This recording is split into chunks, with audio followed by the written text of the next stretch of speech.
Look, if you needed any clearer example of just how global and how fast moving this pandemic is, just look at how we're having this conversation from 3 different parts of the world that are just as ravaged by this pandemic and hurt by it in multiple different ways. And that kind of tells you the story of just how immediate the response sort of needed to be, how impactful things have needed to or have become, really, and how much need there will be for consistent help moving forward. Now, Moduki, we recently outlined the latest bank thinking on how we vaccinate every country, resting particularly on 3 pillars, those being the fulfilling of commitments, the ones that you've, of course, laid out even for, contractual transparency, which is quite a significant one, as well as increasing vaccine production. As we try to look even beyond 2021, with perhaps COVID-19 still, of course, there, and to what we hope will be an end to the acute phase of COVID-19, how can we best prepare them for 2022? What is needed? And how do we then take perhaps a leap forward? So I would say, first of all, that it remains the case that without bringing the pandemic under control, millions of additional people will be pushed into extreme poverty. And this is something that needs to be a guiding principle for us. We need to bring the economies of the world back on track, and that means bringing the pandemic under control. Now, as you've said, there are really 3 elements that we see, and it's very important that this continues in order into 2022, in order to fully have the pandemic under control. The first is the commitment of financing. And events such as this one, which are trying to ensure that there is enough money for the Gavi AMC, are extremely important. On our side, we have already committed $2.4 billion in nearly 20 countries to support acquisition and deployment of COVID-19 vaccines. And we expect to reach $4 billion by the middle of the year. And this is an effort that we intend to keep up and continue. We're also trying to aggregate the demand from countries that can be financed by the World Bank and make sure that Gavi and COVAX have visibility on this demand so that they can make purchases for vaccines beyond the 20% that will be financed through donor contributions. Now, it's clear that while financing is needed, it's not the only part of the story. This financing is really so that developing countries can get in the queue for COVID-19 vaccines, because it is the case that the majority of vaccine availability is really now available in the richer countries of the world. And with the expansion of vaccinations for children and boosters, we are very concerned, as are other partners, that developing countries will continue to be at the back of the queue. And that's why we are strongly advocating for the donation of surplus vaccines so that vaccines can become available earlier in developing countries. And there are many ways in which these donations can be made. We are advocating that the donations be made through COVAX so that the commitment that has been made to provide 20% coverage of the population in developing countries can be fulfilled. That's the first part of the story. The second part of the story is really around expanding manufacturing. And here our private sector arm, the International Finance Corporation, has already made investments of about $1 billion in medical services and in manufacturing so that the kinds of equipment and services that are needed to respond to COVID-19 are provided. And these investments are in developing countries, including in sub-Saharan Africa.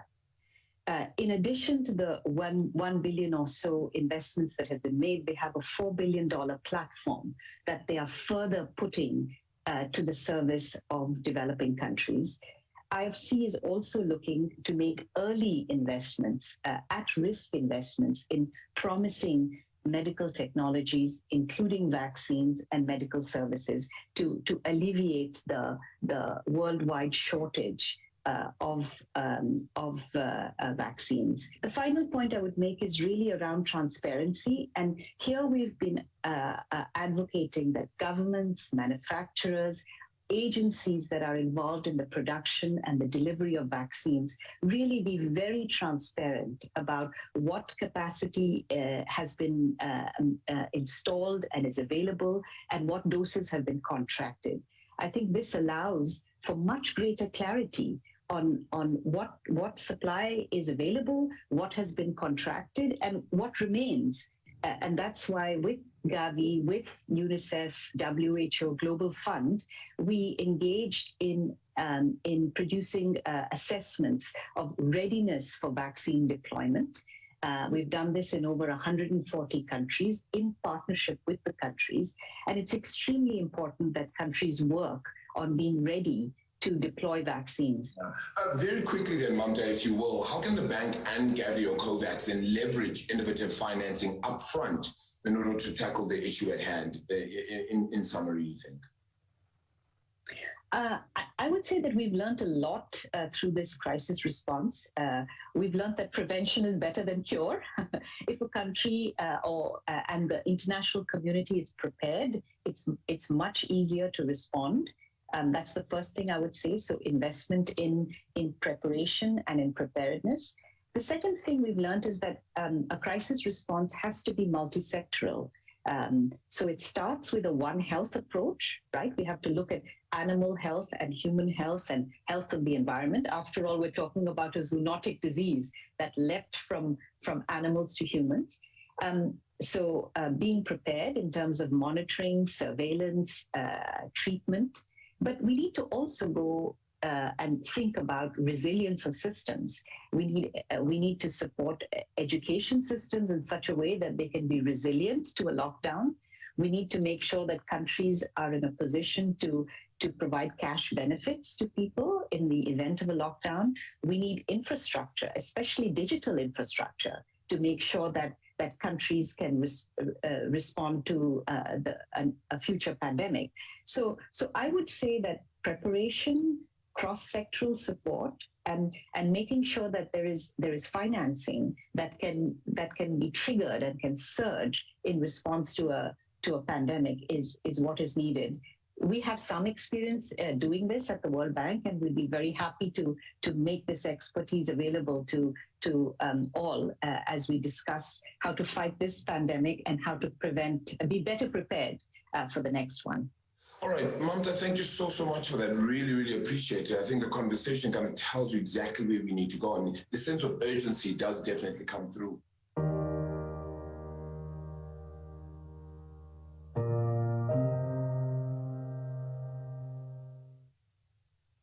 I now want to turn to Marianne Saraka-Yao, who is the Managing Director for Resource Mobilization, Private Sector Partnerships, as well as Innovative Finance at Gavi. Marianne, you're welcome. Thank you so much for the time. Really appreciate it.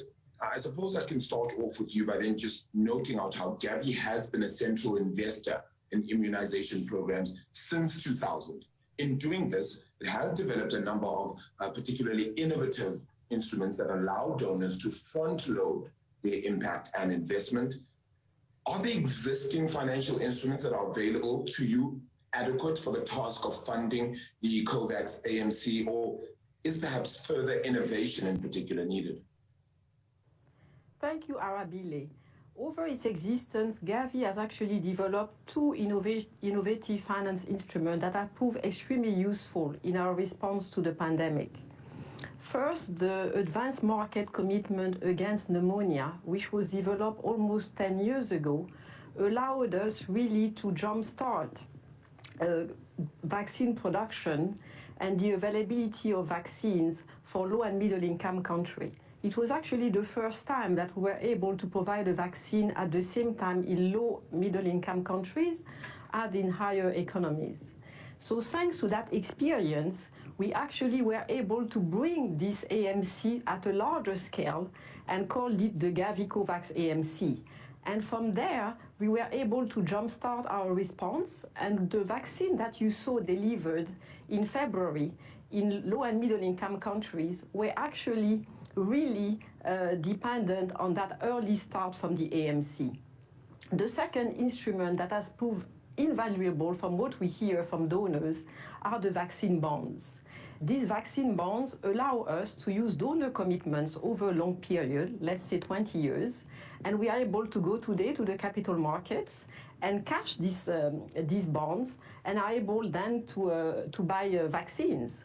So with these two instruments, we're able early on to reserve vaccines, help develop capacity, and hence start our response to COVID-19. For donors, it also allows them to actually spread over time their expenses and also be able also to serve other development needs, and for countries to have an immediate response because they don't have to wait for 10, 20 years to get that money, but we are able to serve it immediately. Yeah. Marianne, do you think then all of these innovations will have a long-lasting impact on the way we fund vaccines in future? We are really hopeful for this. Really, Arabile, what is critical now is really to be able to stretch donor money with the domestic resource mobilization, meaning the money coming from the countries, and be able also to tap the capital markets. So it's really finding this balance between donor leveraging, domestic resource mobilization, and tapping private markets. And we are hoping that with this combination, we are able to have one, upfront funding, contingent funding, so that we are able to respond immediately. Had we had, contingent funding at the time the epidemic broke last year, we would have been able to have a much stronger response. And possibly, the type of, virus and variant that you are seeing today, we have been able to tackle it earlier. So definitely we are really looking at innovating further, but the response already and these instruments have already changed the landscape. And given the response and the demand we see for this instrument, we are very hopeful. Marianne, couldn't have said it better myself. Thank you so much for that. I think it does paint a clearer picture. It is clear that there's still a lot of work still ahead for us, of course, and it is clear that whatever innovations we introduce to finance the recovery, they will need to be sustainable and they will need to also be very, very inclusive.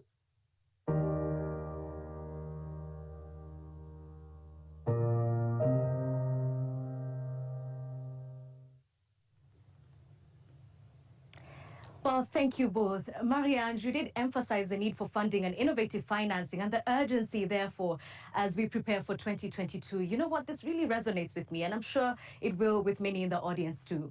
Well, it's now time to hear from some other world leaders who are joining us here today as we look back on 1 year of the AMC and, most importantly, look ahead to the role it will play in helping end the pandemic. It's now my honor to hand over to His Excellency Motegi Toshimitsu, Minister for Foreign Affairs of Japan, who will commence proceedings at 1300 CEST.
1 year ago this week, Gavi launched the COVAX Advanced Market Commitment, an innovative solution for an unprecedented pandemic, designed to ensure no country misses out on vaccines that offer us all a route back to normality. 12 months later, COVAX has a long list of accomplishments. Vaccines have been approved for use. Countries are ready to receive them. A scheme to help people access compensation is in place, and 1.3 billion doses are contracted to COVAX. But we now face a fork in the road.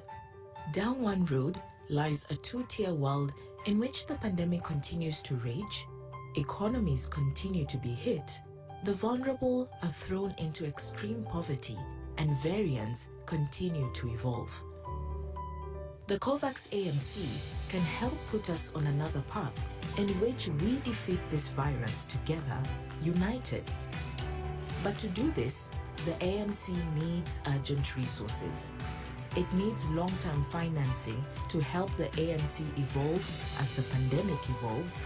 It needs urgent doses donated from countries with vaccines to spare, and it needs the collective will of governments, financiers, civil society, and vaccine manufacturers to leave no one behind.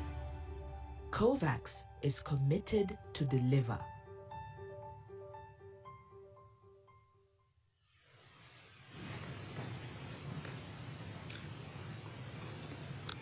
Good morning, good afternoon, and good evening. Thank you for joining the COVAX AMC Summit. 1 year has passed since the launch of the COVAX facility. I'd like to express my sincere appreciation for the effort by Gavi, each country, and organization. We are now at a critical moment in our fight against the pandemic, and the role of COVAX has become increasingly important. Thank you again for your strong commitment to meet the expectations. From here, I will speak in Japanese. The situation surrounding COVID-19 continues to be challenging. But there is also encouraging news in these difficult times. That is, just like you who are present at this summit today, more countries and organizations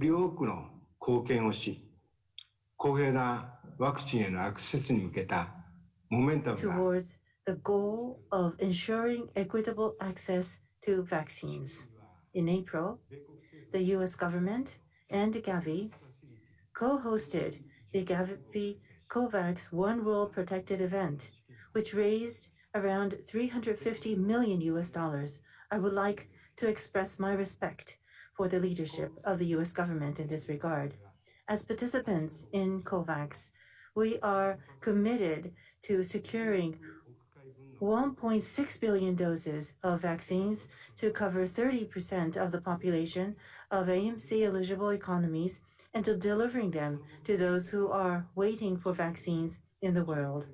To fulfill this goal, there was a funding gap of approximately $1.7 billion at the end of the Gavi COVAX AMC One World Protected event in April. There is a need to close the funding gap as soon as possible, and I look forward to further cooperation from you at today's summit. Consequently, I expect that we will find ourselves at the next stage in securing equitable access to vaccines 2 hours from now. And now,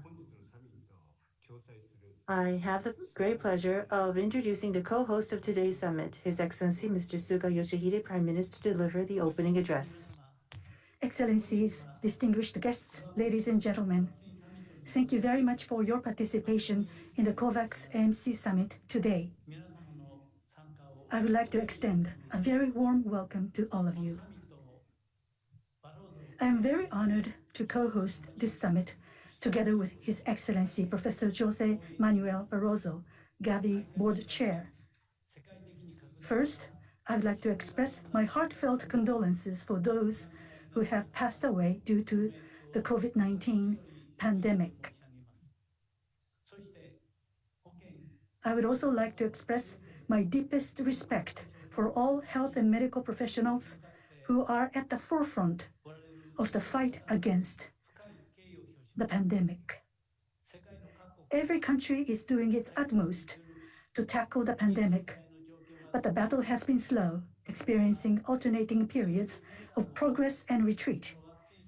Against this backdrop, and with a strong sense of purpose, I am determined to make this COVAX AMC Summit a success and achieve significant progress together with you in realizing equitable access to vaccines.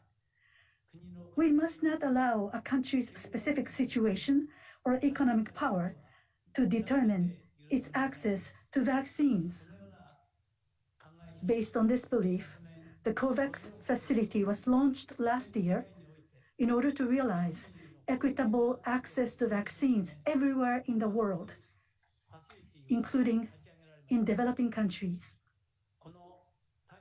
Through this unique international cooperation mechanism, vaccine doses have rapidly been provided, and more than 76 million doses have already been delivered to over 120 economies.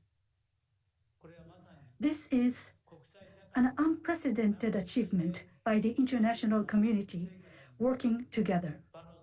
I would like to express my respect for the dedication of His Excellency Professor Barroso, Gavi Board Chair, Dr. Berkeley, Gavi CEO, and all the people who made this possible.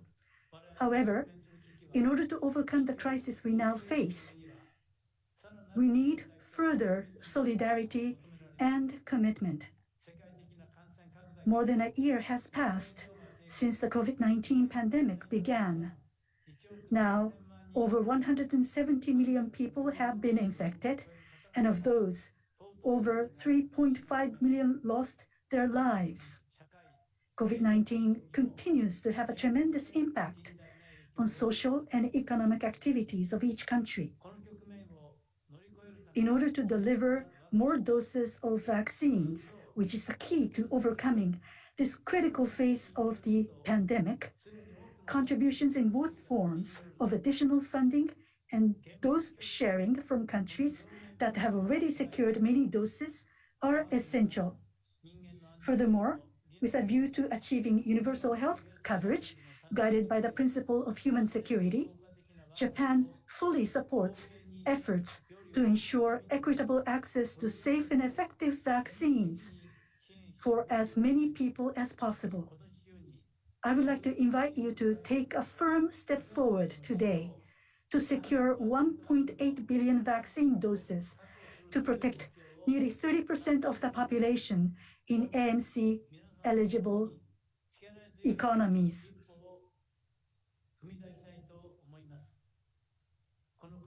Let me conclude my remarks by wishing that this summit will bring hope to the world in overcoming COVID-19 and building back better.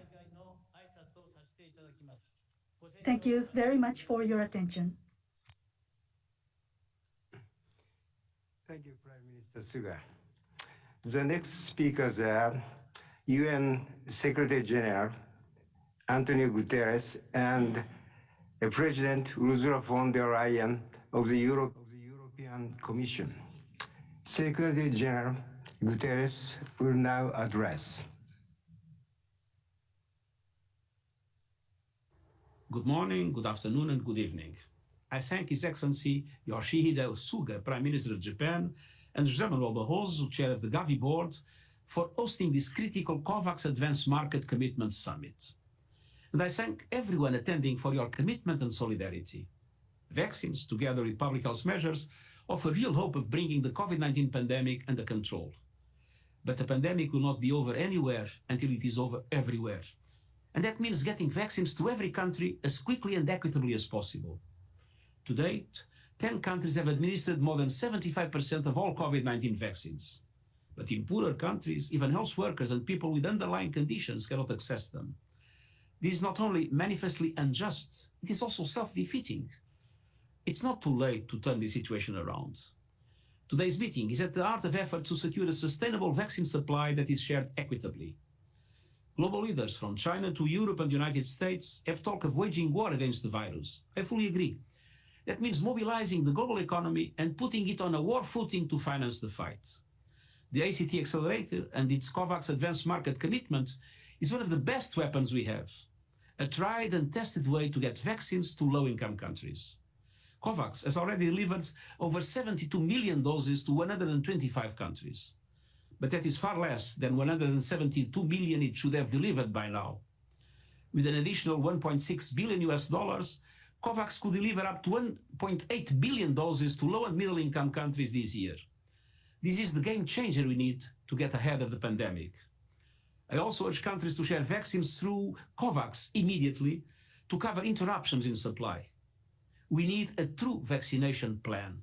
And for that purpose, I advocated at the G20 and the World Health Assembly for a global task force that brings together all countries with vaccine production capacities, the World Health Organization, the ACT Accelerator partners, and international financial institutions able to deal with the pharmaceutical companies and other key stakeholders. The G20 task force should be co-convened at the highest levels by the major powers who hold most of the global supply and production capacity together with the multilateral system. It should aim to at least double manufacturing capacity by exploring all options, from voluntary licenses and technology transfers to patent pooling and flexibility on intellectual property rights. And of course, it should use the COVAX facility to address equitable global distribution. I'm ready to mobilize the entire United Nations system to support these efforts. By working together, national leaders, the private sector, and civil society can chart a faster, more equitable course out of the COVID-19 pandemic. Let's do everything we can to protect people and end the pandemic. Thank you.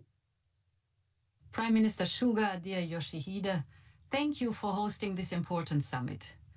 To accelerate safe and effective vaccination everywhere, we all need to step up efforts.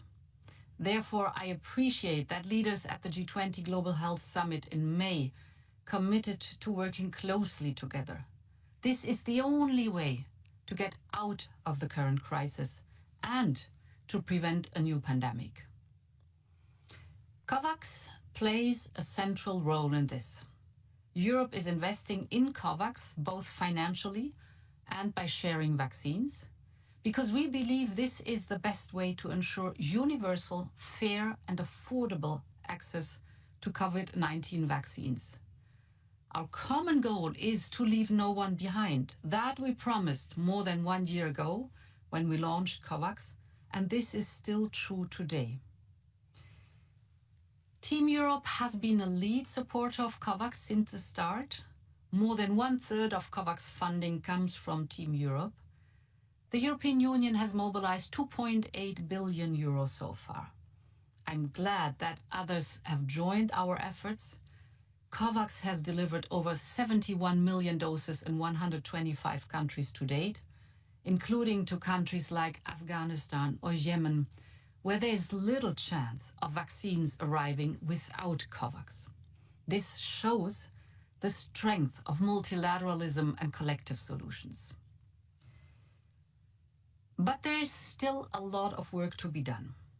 Today, wealthier countries are vaccinating much faster than others, but the world will not overcome the pandemic if these differences stay.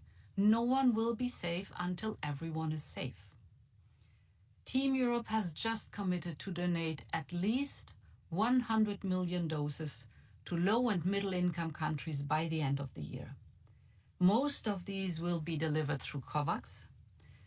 The EU vaccine strategy is delivering not only for Europeans, but also for the rest of the world. I trust more will come as soon as deliveries pick up. I'm particularly grateful that the EU's industrial partners have committed themselves too. They will make available 1.3 billion doses in 2021. BioNTech, Pfizer, Johnson & Johnson, and Moderna will provide these vaccines at no profit for the low-income countries and at lower prices for the middle-income countries. and they will supply an additional 1 billion or more doses in 2022. It's in our mutual interest to end this global pandemic as soon as possible. And that is why the European Union, together with the European Investment Bank, will reorient 300 million euro to COVAX. This is Team Europe's contribution to AVAT, COVAX cost-sharing rapid finance scheme. This scheme will help vaccine purchases in Africa, and it will foster links between COVAX and the African Union. You can continue to count on Team Europe's commitment.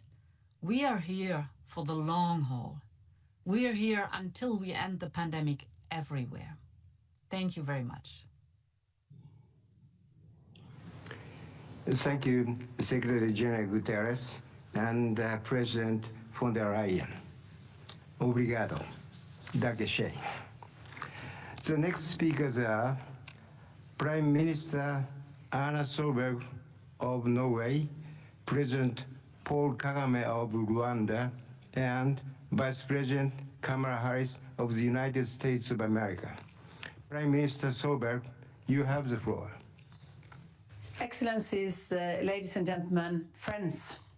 First, I would like to thank Gavi and the government of Japan for hosting this event.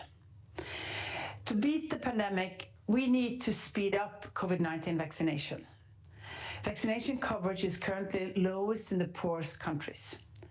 We need to correct the inequality in vaccine rollout. COVAX is our best bet to get jabs into arms worldwide. A fully financed COVAX AMC is crucial. As co-chairs of the ACT-A Facilitation Council, President Ramaphosa and I have reached out to leaders in 89 countries. We have asked each country to do its part and to contribute its fair share to ACT-A. And Norway is doing its part. We have contributed $500 million to ACT-A, including $141 million to the COVAX AMC. In addition, we will share surplus vaccines. Our current plan is to share 5 million vaccine doses, 1 per capita. We hope other countries will also share doses through COVAX. New viral strains makes it clear that we need to move forward quickly. By working together, we can ensure equitable and rapid access to vaccines. To end this pandemic, we need a fully financed ACT-A and COVAX now. Excellencies, distinguished ladies and gentlemen, first, I would like to commend Prime Minister Yoshihide Suga and the Gavi Board Chair Jose Manuel Barroso for convening this summit. The COVAX initiative has already saved many lives, including in Rwanda. Our country has received more than 500,000 doses via COVAX, allowing us to vaccinate nearly 3% of our population. Tens of millions of doses have been delivered worldwide. I commend Gavi, the World Health Organization, and CEPI for the good work done so far. However, billions of people are still exposed to the dangers of COVID-19. The shortfall in Africa is particularly acute. We must redouble our efforts and also diversify the sources of vaccine available to COVAX, even as we work to build Africa's vaccine production capacity for the future. The COVAX Advanced Market Commitment, led by Gavi, is the financing mechanism that ensures vaccine access for low and middle income countries. Now is the time to ensure COVAX has the funds to keep saving lives and helping bring the COVID-19 pandemic to an end. Thank you for your kind attention.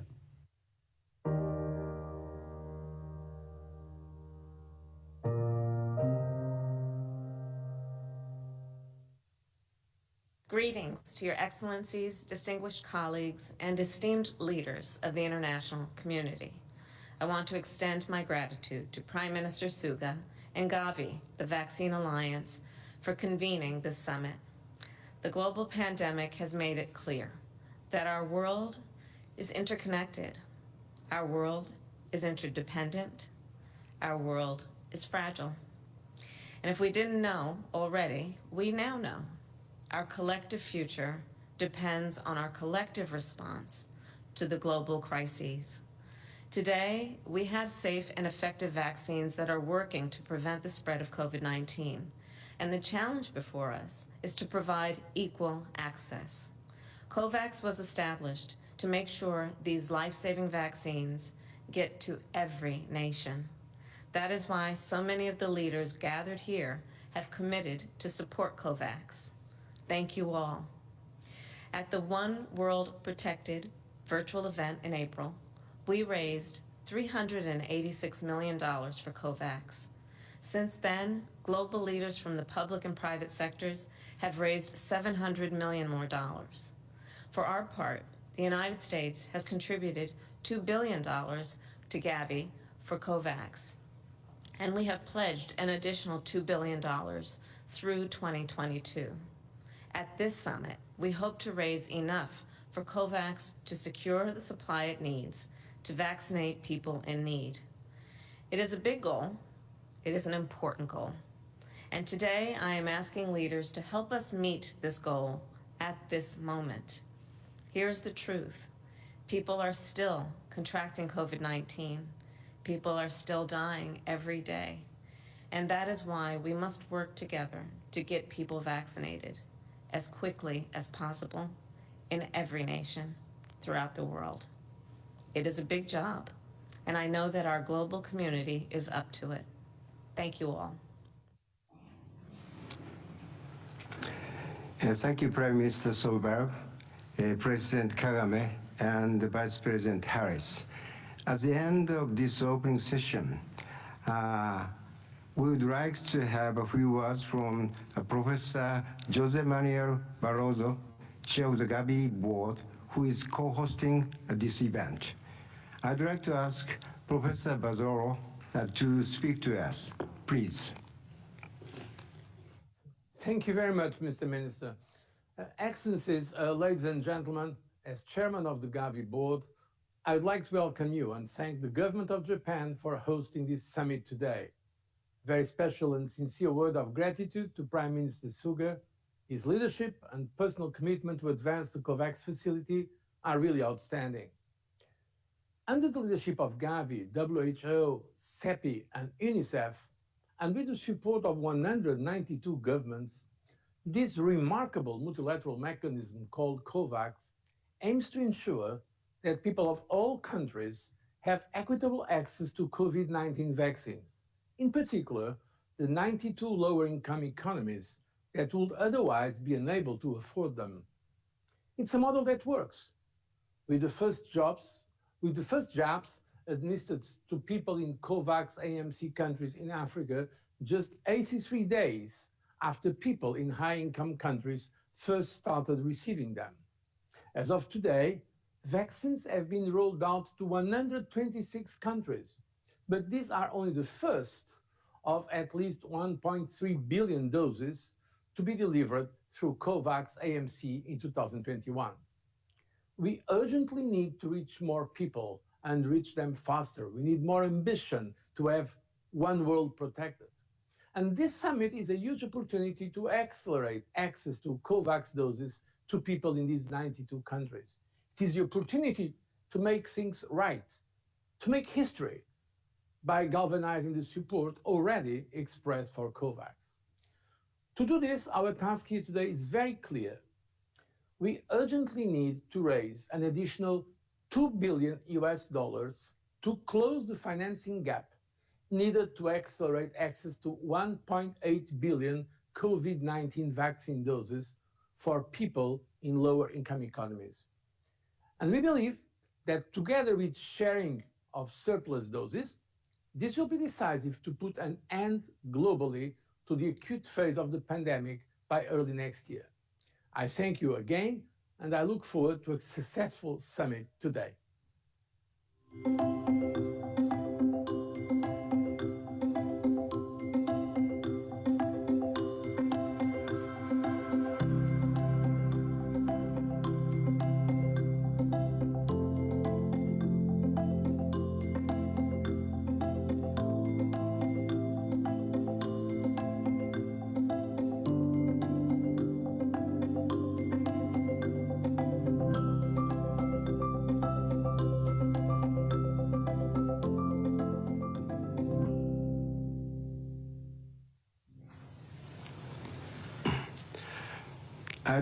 I'd like to thank all the speakers in the opening session, which underscored the value of COVAX and the importance of financial support, as well as dose sharing.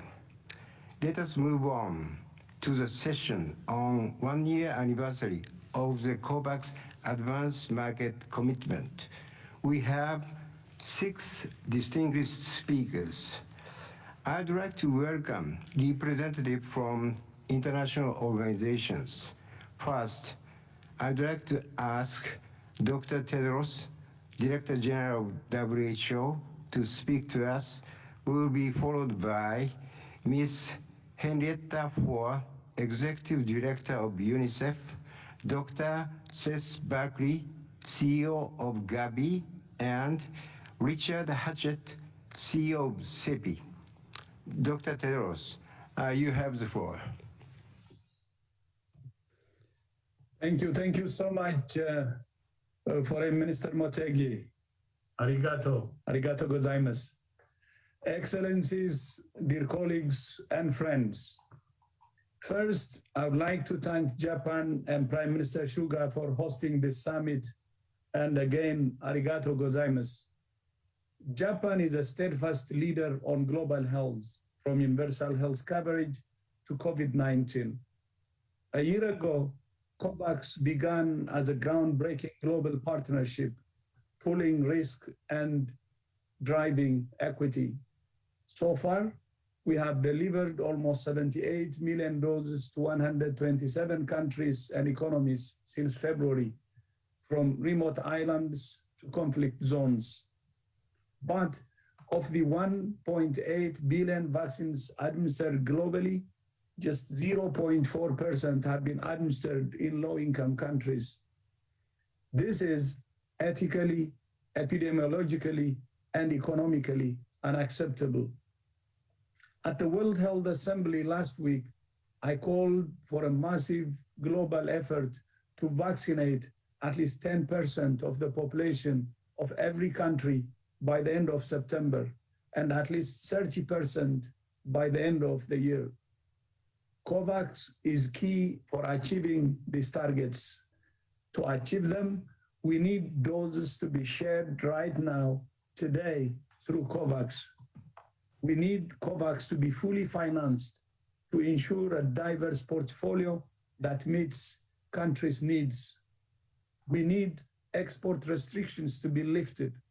We need companies to prioritize COVAX, and we need to support receiving countries to use doses immediately. Vaccines are a key tool, but they're not the only tool. Countries also need tests, treatments, and other supplies, and the health systems to deliver them. Countries with the highest vaccination coverage are now seeing a significant decline in cases and deaths. To end the pandemic, we must end vaccine inequity. Investing in COVAX is not charity. It's the best investment in ending the pandemic and driving a truly global recovery. Foreign Minister, arigato gozaimasu again. Thank you so much. In the midst of an unprecedented global health crisis, COVAX set the audacious goal of delivering 2 billion doses of the COVID vaccine in 2021. And COVAX works. So far, we've delivered doses to 125 countries, from remote islands to war zones to rural communities and to crowded urban slums. But as we approach mid-year, we are seeing a catastrophic surge across India and South Asia, a disaster for children and families relying on already fragile health systems, and for the world, which now faces a shortage of available vaccines. Equal access to vaccination still represents the best pathway for the global pandemic. COVAX is set up to do this, but this vital lifeline now needs one of its own. We need countries to fully fund the COVAX Advanced Market Commitment and dedicate funding for vaccine rollouts. Let's get vaccines off the tarmac and into arms. We cannot allow a single vial to go to waste. We urge well-supplied countries to share doses. Help us close the supply gap and keep vulnerable countries from becoming the next global hotspot. And help us deliver COVID vaccines in parallel with other routine immunizations and health services. Our fight against one deadly disease cannot come at the expense of another. The global vaccination race will be won or lost together. So let us make sure that we all win. 1 year ago at the Global Vaccine Summit, I said there was no scenario in which the supply of COVID-19 vaccines over the next 18 months would exceed the demand. But nevertheless, there may be scenarios in which it would be possible to end the acute phase of the pandemic by 2021. Today, we are potentially living in such a scenario. 1 year ago, we did not have safe and effective COVID-19 vaccines. Those would have been months away. We have no assurance of successful vaccine candidates. Cases were continuing to grow globally, and we had raised only a fraction of the funds required for the Gavi COVAX AMC. 1 year later, we've made astonishing progress. Today, we have not one, but 15 different vaccines in use globally. We have raised $7 billion for the Gavi COVAX AMC, and our generous donors will announce additional contributions today. Most importantly, COVAX has delivered 77 million vaccines to 126 participating countries and economies. Each of these jabs is a small victory for equitable access. They also affirm the resilience and dedication of our partners in Gavi COVAX AMC countries, who more than anyone know that we must insist on equity. Now, while we should celebrate our collective achievements, it is not good enough, and the work ahead of us is immense. For COVAX to be successful, we need not merely to deliver doses, but to deliver them rapidly. In a pandemic, timing is everything. Millions of lives are at stake. Our partners in COVAX AMC countries have felt the impact of global vaccine supply constraints on lives and livelihoods. It's not acceptable that high-income countries have vaccinated, on average, more than a third of their populations, whereas low-income countries are less than 1%. The longer this goes on, the more loss and suffering the world will endure.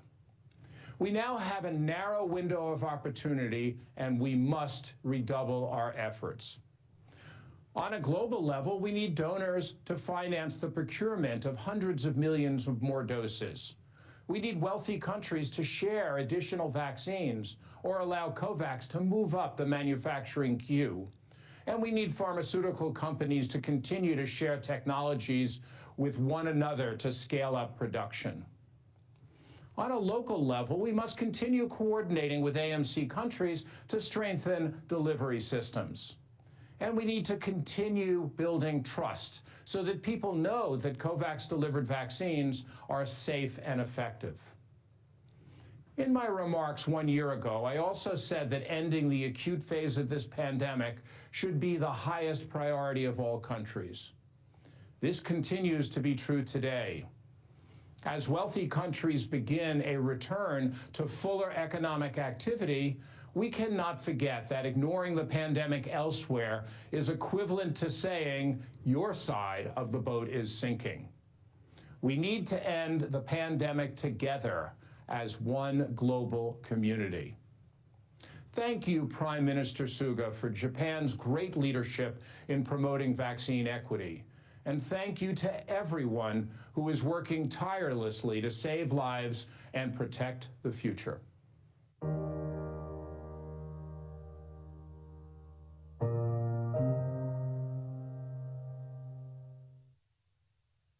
Excellencies, colleagues, ladies and gentlemen, the value of vaccines in breaking chains of transmission, preventing hospitalizations, and saving lives in countries that have access to them is now indisputable. This is the result of a staggering global scientific effort, the success of which has surpassed all of our expectations. At CEPI, as the lead COVAX partner for research and development, we're funding additional vaccine candidates through late-stage clinical trials, including vaccines targeting variants of concern, which we're hopeful will produce hundreds of millions of additional doses for COVAX. We're also investing in clinical studies, like mix and match studies, to help us maximize the benefit from every dose of vaccine available. But the devastating surge of cases in India is a sobering and terrifying reminder of what this virus is capable of. The emergence of new and more transmissible COVID-19 variants makes achieving fair global access to vaccines to protect the most vulnerable, reduce the prevalence of disease, and slow viral mutation more important than ever. To end the acute phase of the pandemic as quickly as possible, we must empower COVAX to deliver to its full potential. If we don't, we will leave billions behind. COVAX has proven that the mechanism works. It has already delivered more than 70 million doses to more than 120 countries and participants. What we need now is access to doses. COVAX is working across many domains and through a new manufacturing task force to increase its supply of vaccine.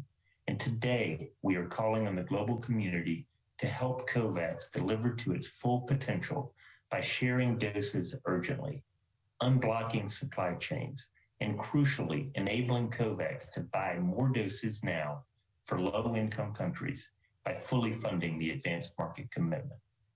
Our success is only possible thanks to the generosity of our partners and donors, and I thank you in advance for your support. ありがとうございます。Thank you, Dr. Tedros, Ms. Ford, Dr. Bagley, and Dr. Hadgett. At the end of this session, I will invite Foreign Secretary Dominic Raab of the United Kingdom, followed by Mr. Bill Gates, co-chair of the Bill and Melinda Gates Foundation. Dominic, over to you. A year ago, almost to the day, the UK hosted the first Global Vaccine Summit. It raised a total of $8.8 billion to support immunization right around the world, and it launched the COVAX Advanced Market Commitment. And I want to thank Japan and Gavi for co-hosting today's summit and contributing to this incredibly important work. COVAX has achieved a huge amount in the last 12 months. Over 125 countries and territories have been reached, the majority of which have received vaccines funded through COVAX AMC. And it's also worth noting that around 98% of all vaccine doses distributed through COVAX have been produced by AstraZeneca. And I say that because it's a testament to the strength of British scientific expertise and to the importance of international collaboration. Britain was one of the earliest and largest COVAX donors. We provided over £500 million for the scheme. We used match funding to help raise $1 billion from other donors. And in February, through our presidency of the United Nations Security Council, we passed a resolution calling for a global vaccine ceasefire. so that vaccines could take place in conflict zones to get to the most vulnerable. We're also championing COVAX and equitable access to vaccines through our G7 presidency. And these issues will be at the top of the agenda when leaders gather at the G7 summit in Cornwall just next week. And although a lot of progress has been made, we've still got a long way to go. So we must urgently increase the supply of vaccines around the world. And that's why we're working with industry, with other partners to scale up the manufacturing and resolve some of the bottlenecks that we've seen in supply. We must also recognise the risk posed by new variants. Prime Minister Boris Johnson recently announced plans for a global pandemic radar. And that will help save lives and protect health systems by spotting the diseases before they cause future pandemics, by enabling the rapid deployment of vaccines, treatments and tests. And we're also sharing our expertise in genomic sequencing to support countries to identify, assess and track new COVID variants. And finally, as the UK has done, we must all make sure that we disperse our commitments as swiftly as possible to allow COVAX to secure the vaccine deals that it needs. We must direct all of our expertise and all of the energies of the international community to move quickly together to beat this pandemic once and for all. The UK will play a full role in that effort.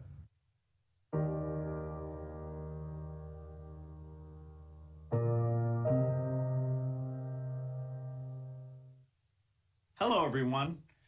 Thank you to Prime Minister Suga and the people of Japan for hosting this summit and for your generous contributions to Gavi and to the COVAX AMC.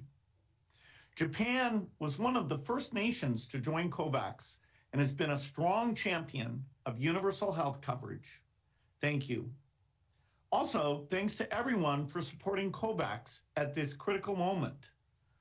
I'm enormously proud that our foundation is a founding member of Gavi, the Vaccine Alliance, and 20 years later, it remains our foundation's largest grantee. This year has reminded all of us how transformative vaccines are. Thanks to extraordinary scientific collaboration, we now have several COVID vaccines to lead us out of this pandemic. The task now is to ensure everyone benefits. Sadly, the world has not yet lived up to that collective responsibility. More than 80% of the first billion shots went to people in wealthy countries. Only 0.2% went to low-income countries. We must do better. Each time the virus infects someone, it has a chance to mutate.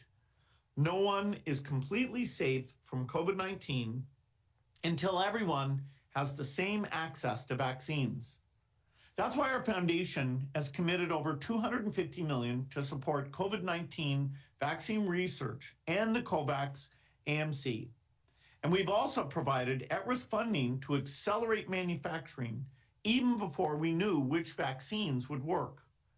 But much more is needed. We must raise more funds for COVAX to help this work go full speed.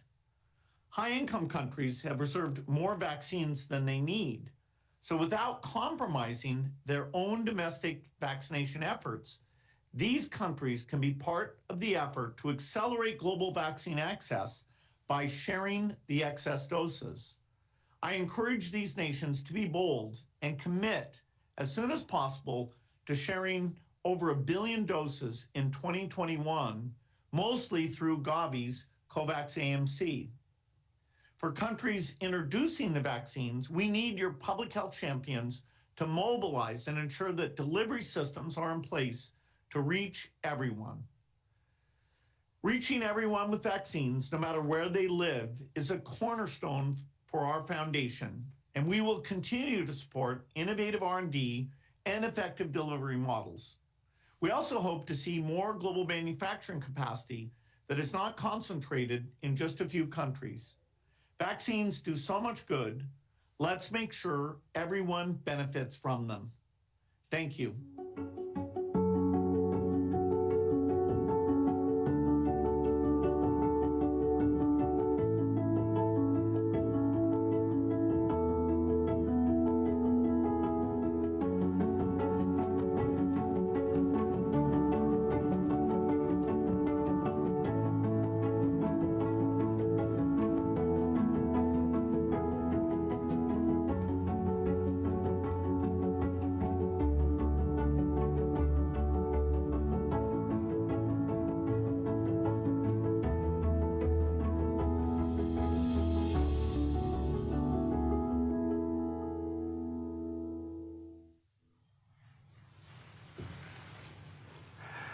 Let us move on to the first part of the pledging session, the core of today's summit. First, we will receive Prime Minister Suga on behalf of the government of Japan. Prime Minister Suga, please. Thank you, Minister Motegi. Excellencies, distinguished guests, ladies and gentlemen, now is the time for us to act. I am determined to lead collective efforts of the international community to achieve our goal. Japan has led the discussion to establish the COVAX facility mechanism. Japan was the first country to actually disburse its contribution to the COVAX facility, amounting to $200 million so far. Today, I'm happy to announce that we will make an additional contribution of $800 million, which brings the total contribution of $1 billion to the COVAX facility. This is an unprecedented and largest ever contribution to the COVAX facility from Japan, which accounts for a large part of the remaining funding gap. Additionally, considering the harsh reality of the spread of new variants and lagging vaccine supply, I am pleased to announce that when circumstances allow and at an appropriate time, Japan intends to provide around 30 million doses of vaccines manufactured in Japan, including through the COVAX facility, to other countries and regions. I made this decision hoping to deliver vaccines, a ray of hope, to as many people as possible and as early as possible throughout the world in an equitable manner. Moreover, based on the new national strategy that was set yesterday, Japan will contribute to forming a global consensus on the evaluation method for new vaccines. We will also continue to work on the development and production of COVID-19 vaccines in Japan through a public-private partnership and intend to deliver them to the world in the future. Under this new strategy, Japan will also strengthen research and development of innovative vaccines, as well as work on improving the clinical trial environment, including through capacity building support, in order to prepare for future pandemics. In addition, we will continue to support the delivery of vaccines down to the last person through Japan's last 1 mile support, including improving cold chains, leveraging our strength we have gained through our experiences in health and medical-related assistance. Through such multi-layered cooperation, we will contribute to accelerating equitable access to safe and effective vaccines, catering to the needs of the world, including developing countries in particular. Excellencies, distinguished guests, ladies and gentlemen, the lofty goal of delivering 1.8 billion doses for nearly 30% of the population of AMC-eligible economies cannot be met by one country alone. I hope to see the circle of cooperation grow as proof of international solidarity. Thank you very much for your attention.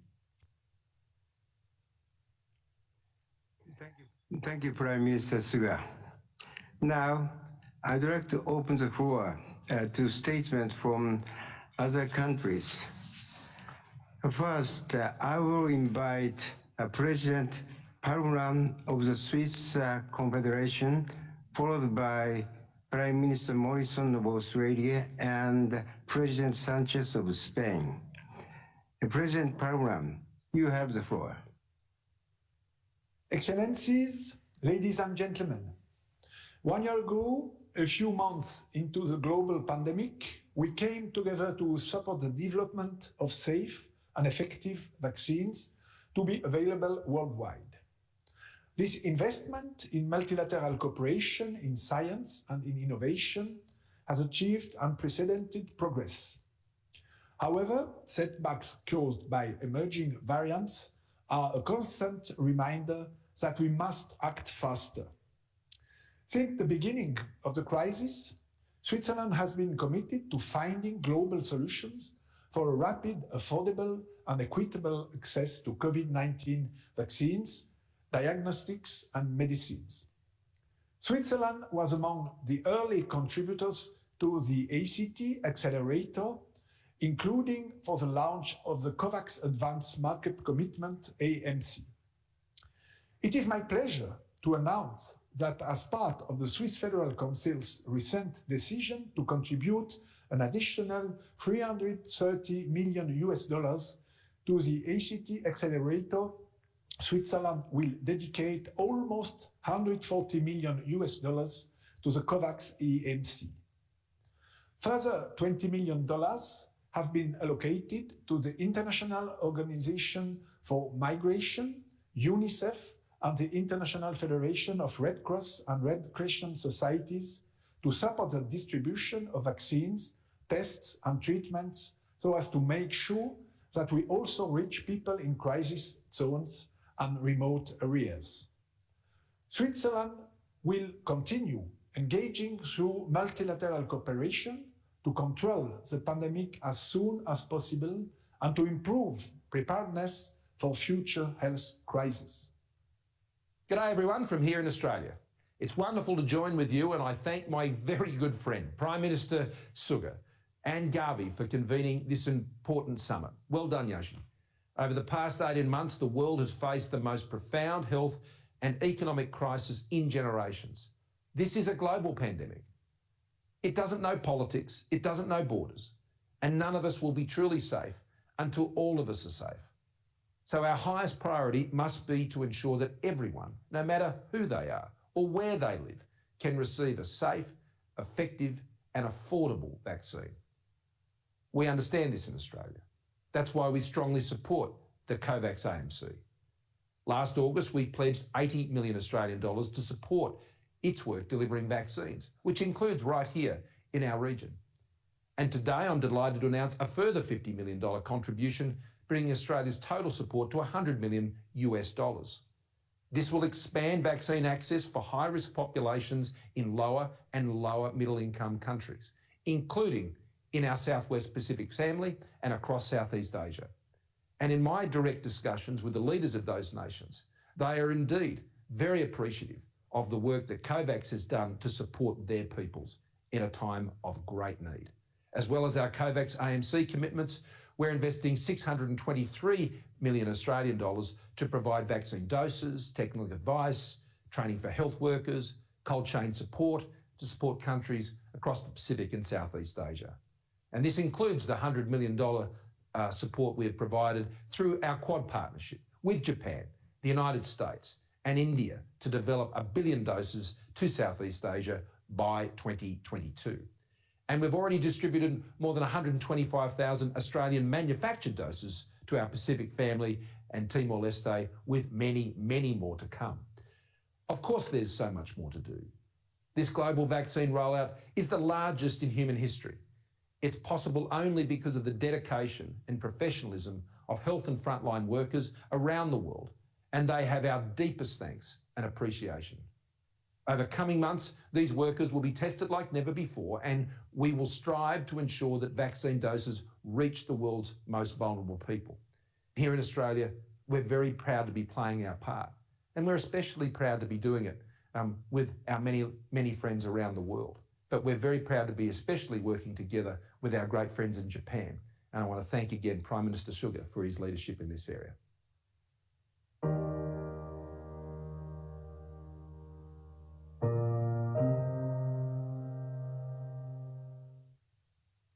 Spain was among the countries supporting the creation of the ACT Accelerator back in April 2020. We're part of its facilitation council, and we have made financial contributions to support the vaccines pillar. My government saw clearly from the beginning of the crisis that we will only be safe from the virus when everyone in the planet is safe. The fight against the virus is not only about giving money, but also about proposing new ideas. My government has contributed with national projects that were pioneering, such as our initiative Vacunas Solidarias back in January this year.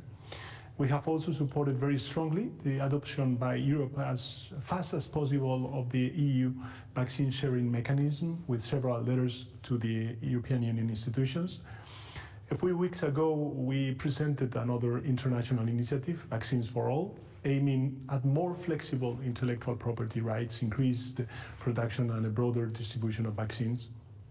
My country already committed to donate 7.5 million vaccines through COVAX to Latin American countries. Today, I would like to make some new announcements. First, that we will be committing another 15 million vaccines through COVAX, bringing the total to 22.5 million vaccines by the end of 2021. Additionally, Spain will provide another 50 million euros to COVAX through Gavi. Altogether, this contribution would make today a new total amount of more than 180 million euros that Spain will commit to the international efforts to fight COVID-19. Furthermore, the Spanish National Research Council is working with the CTAP, the WHO initiative launched a year ago by Costa Rica in order to grant an open license for a new diagnostic test. Only leading by the example, we will be effective in preaching solidarity. And only with solidarity can we overcome this crisis and heal the wounds in our societies. Thank you all for helping make it possible.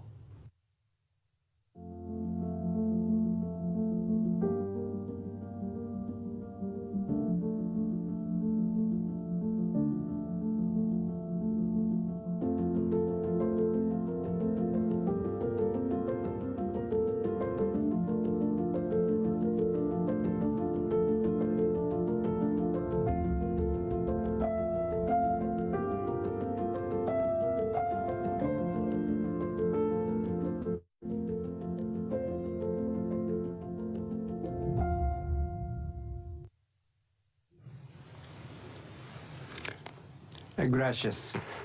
Thank you, President Palmeran, Prime Minister Morrison, and President Sanchez. Next, I will welcome Prime Minister Löfven of Sweden, followed by Chancellor Kurz of Austria, and Prime Minister Jacobus Dutio of Iceland. President Löfven, the floor is yours. Excellencies, ladies and gentlemen, thank you, Gavi, and thank you, Japan, for hosting today's summit. The goal is clear. We need global access to safe and effective COVID-19 vaccines, and we need it now. I believe the path toward that goal is clear as well. We need dollars and doses, but there is a third D, delivery. Vaccine delivery has started in almost all countries of the world. Thousands of health workers, scientists, public health staff, and many others are working tirelessly to deliver the largest mass vaccination campaign in the history of vaccines. I sincerely want to thank you. Without you, none of this would be possible. Together, we must fully fund COVAX. I am proud of Sweden's contribution of over $280 million, making us the largest contributor per capita. And I commend others who are contributing. Together, we must urgently share doses.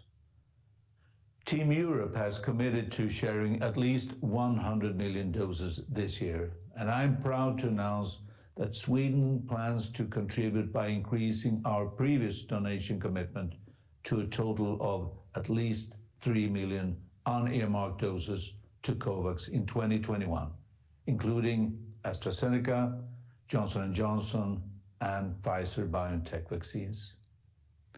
With dollars, doses, and delivery, we can achieve global vaccine access. And together, we must succeed. Thank you. Excellencies, ladies and gentlemen, when tackling the COVID-19 pandemic, one thing is clear. No one is safe until everyone is safe. The need for global solidarity and international cooperation has never been greater. Ever since the beginning of the crisis, COVAX has played a crucial role in securing global access to vaccines. Let me take this opportunity to thank everyone involved for their efforts in making this ambition a reality. Austria is committed to a joint and global approach in overcoming this crisis, and we will continue to show our solidarity.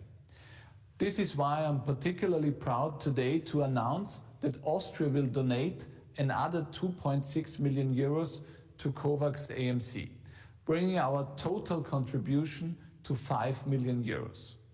Ladies and gentlemen, the virus knows no borders. It is more important than ever to work together, trust in science and research, and help those in need.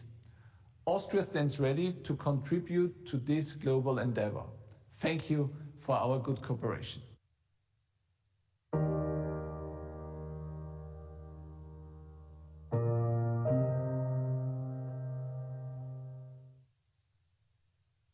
Dear colleagues, the COVID-19 global pandemic has been a steep learning curve for all of us. These have been trying times and so many lives have been lost. While going through the losses and difficulties, we also experienced some of the best qualities of our societies: cooperation, solidarity, empathy, and scientific brilliance.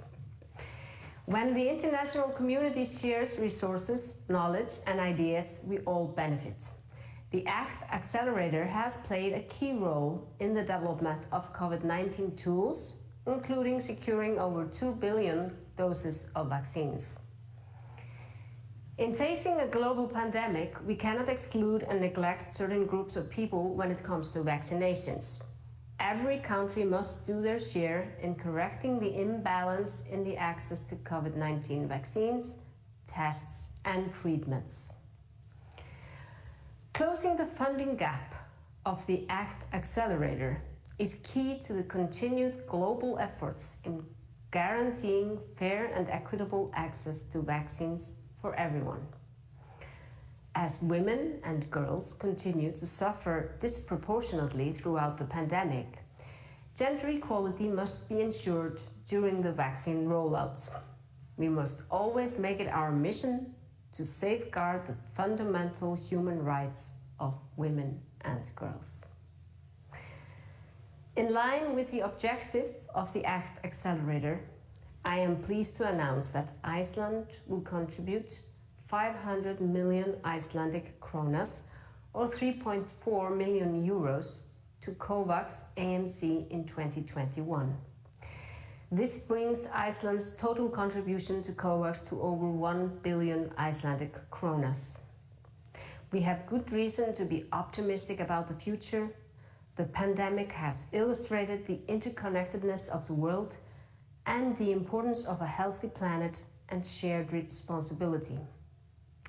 We need to make sure that every person worldwide has a chance of a good life and is supported and cared for.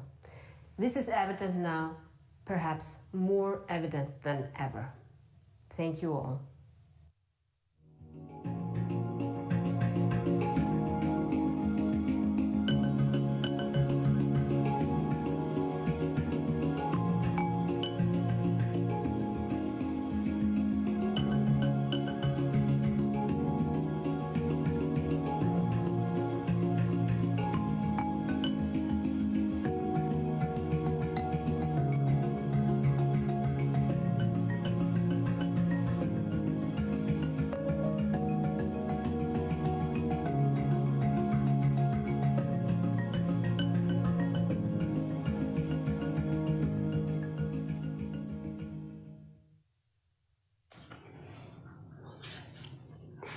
Thank you, Prime Minister Ruben, Chancellor Kurz, and Prime Minister Jacobus Duttero. Now, I will invite Prime Minister Ducrot of Belgium, followed by Prime Minister Kim Bugyon of the Republic of Korea, and Prime Minister Bette of Luxembourg. Prime Minister Ducrot, the floor is yours. Ladies and gentlemen, the only way we will beat this pandemic is by acting together as one worldwide community of people. That is why COVAX is vital, to bring a halt to the circulation of the virus, to stop it from mutating and developing new variants that might threaten people everywhere, vaccinated or not. That is why Belgium will donate 4 million vaccine doses to countries outside Europe, countries in Africa, in the Western Balkans, in our eastern and southern neighborhood, to make sure that Europe is not a vaccine island, but a vaccine hub, an engine behind a worldwide vaccination campaign. That is the plan for 2021, but we must look beyond this year. We must make this international solidarity more structural by increasing the global production capacity for vaccines, so that for this and all future pandemics, there will be no longer countries that get served first and others who have to wait in line. That requires a concerted effort, global cooperation. Cooperation as we have seen today, but at a much bigger scale. Cooperation between countries, but also between public and private sector. Of skills and knowledge, transfer of people who know how to develop, but also how to produce vaccines to countries in need. We have to organize this exchange, this transfer in such a way that economic risk-taking is still rewarded fairly. Because it is thanks to risk-taking that we got the vaccines in the first place. The goal is to strike a new balance, a new equilibrium that ensures we all move forward together. To lift global health standards so everyone gets access to good healthcare. So thank you for organizing this summit. I wish you a productive meeting because I truly believe that COVAX has the possibility to grow into something much bigger, something that will benefit the world. 각국의 정상과 국제기구 대표자 여러분 반갑습니다. 코백스 AMC 정상회의에 함께 하게 되어 매우 기쁘게 생각합니다. 우선 이번 회의를 주최한 일본국과 가비 그리고 코백스 AMC에 참여하고 있는 모든 국가의 협력에 감사의 말씀을 전합니다. 코로나19 팬데믹이 시작한 지 1년이 훨씬 넘었습니다. 그동안 인류의 생활 방식이 많이 바뀌었고 국가와 국가, 사람과 사람의 물리적 거리도 멀어졌습니다. 그러나 역설적으로 우리는 하나로 연결된 세계에 살고 있다는 것을 다시금 실감하고 있습니다. 코로나19 극복을 위해서는 무엇보다도 국제사회의 연대와 협력이 중요합니다. 한국은 이를 위해서 다작한 협력을 적극 추진해 왔습니다. 확산 초기부터 코로나19 대응 ODA 추진 전략을 수립하였고 120여 개국에 6억 불 상당의 방역물자와 긴급 재난 차원을 제공했습니다. 보건취약국들이 실질적인 대응 역량을 제고할 수 있도록 수원국 맞춤형으로 방역 경험도 공유했습니다. 코로나19 극복을 위해서는 백신에 대한 공평한 접근이 무엇보다도 중요합니다. 안전성과 효과성이 검증된 백신을 충분히 생산하고 생산된 백신을 보건취약국을 포함한 전 세계에 신속하게 공급되어야 할 것입니다. 이를 위해서 한국은 코백스 AMC에 대한 작년의 노력에 더하여 획기적인 기업 확대를 추가로 발표할 것입니다.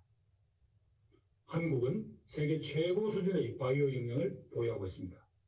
아스트라제네카, 노바백스, 스푸트니크 5 등 다양한 백신을 위탁 생산하고 있고 주요 국가 및 기업과도 긴밀하게 협력하고 있습니다. 이런 바이오 역량을 토대로 한국은 새로운 글로벌 백신 허브로서의 제 역할을 다해 국제사회의 코로나19 극복에 기여하겠습니다. 각국 정상과 국제기구 대표자 여러분, 감염병 위기는 앞으로도 언제든지 찾아올 수 있습니다. 우리 인류는 보건 분야에서의 국제 협력을 강화하고 미래 감염병 대응 역량을 획기적으로 높여야 합니다. 이번 코백스, AMC 등 국제 협력을 통해서 전 세계가 하루빨리 일상으로 복귀하고 더 나은 미래로 나아갈 수 있기를 기대합니다. 이번 회의를 주최해 주신 일본 국가 스가 총리님 그리고 가비 관계자 여러분께 다시 한번 깊은 감사의 말씀을 드립니다. 감사합니다.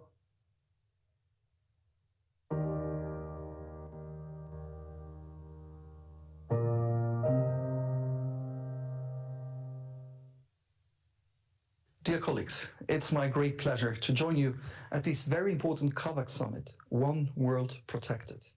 Almost exactly a year ago, the global community came together for the Global Vaccine Summit that led to the creation of COVAX, the first global vaccine procurement mechanism of this scale in order to enable equitable access to COVID-19 vaccine doses worldwide. 1 year later, the urgent need for increased solidarity and strengthened collaboration with all stakeholders remains more important than ever. Life-saving COVID-19 vaccines were created and delivered in record time. However, the distribution of vaccines to overcome the virus remains too slow for low and middle-income countries. Despite having made substantive progress in preventing and treating the disease, the terrible images from too many parts of the world reminds us that the fight against COVID-19 and its variants is far from over. It is simple. In order to fight the pandemic effectively, vaccine doses need to go where they are needed the most. Under the flagship of Team Europe, we have a decisive role to play to support COVAX, to assist communities in the world's poorest countries to access vaccines, in particular in Africa. As the pandemic has exacerbated inequalities and increased the vulnerability of certain population groups, we need to respond promptly, effectively, and sustainably, and in order to leave no one behind. Ladies and gentlemen, if the COVID-19 pandemic has taught us one thing, it is that investing in global health is paramount because no one is safe until everyone is safe.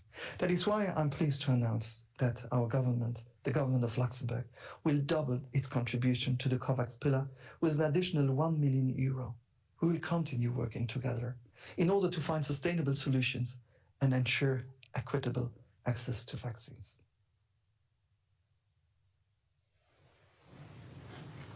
Thank you, Prime Minister Ducrot, Prime Minister Kim, and Prime Minister Bettel. Next, I will receive President Duterte of the Philippines, followed by Prime Minister Jagannath of Mauritius.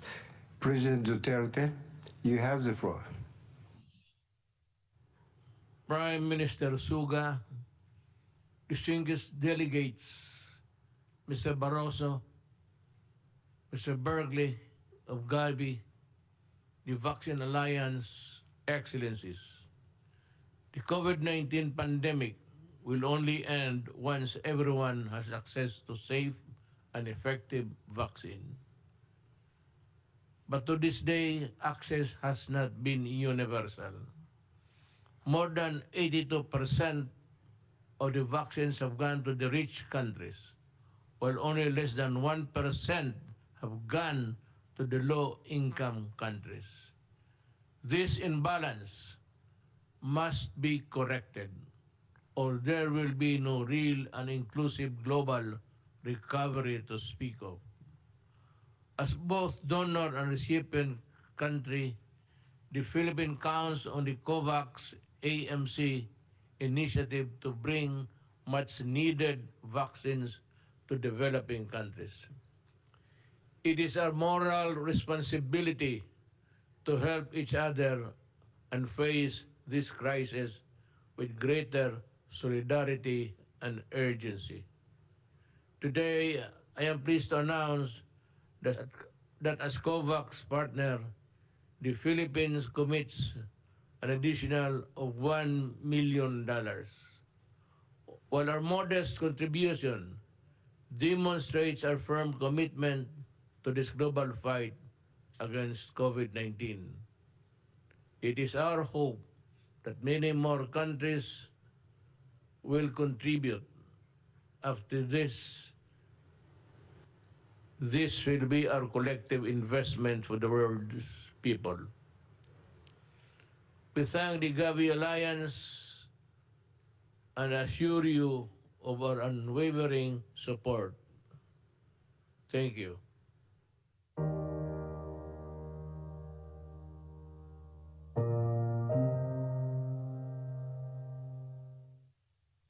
Excellencies, allow me to extend warm greetings from the Republic of Mauritius. I wish to thank the organizers, in particular, the Prime Minister of Japan, His Excellency, Mr. Suga Yoshihide, for inviting Mauritius to participate in this summit. The COVID-19 pandemic has reminded us, once again, of the need for international cooperation and global solidarity to tackle any pandemic or global health emergency. Equitable and timely access to vaccines and medicines is an important part of the solution, especially for small island developing states like Mauritius, whose economies have suffered significantly. No country should be left behind to fend for itself.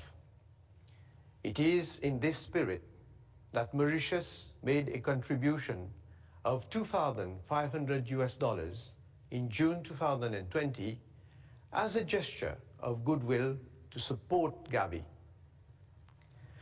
I am pleased to pledge the same amount this time also to assist Gavi's endeavor to ensure universal access to the vaccines.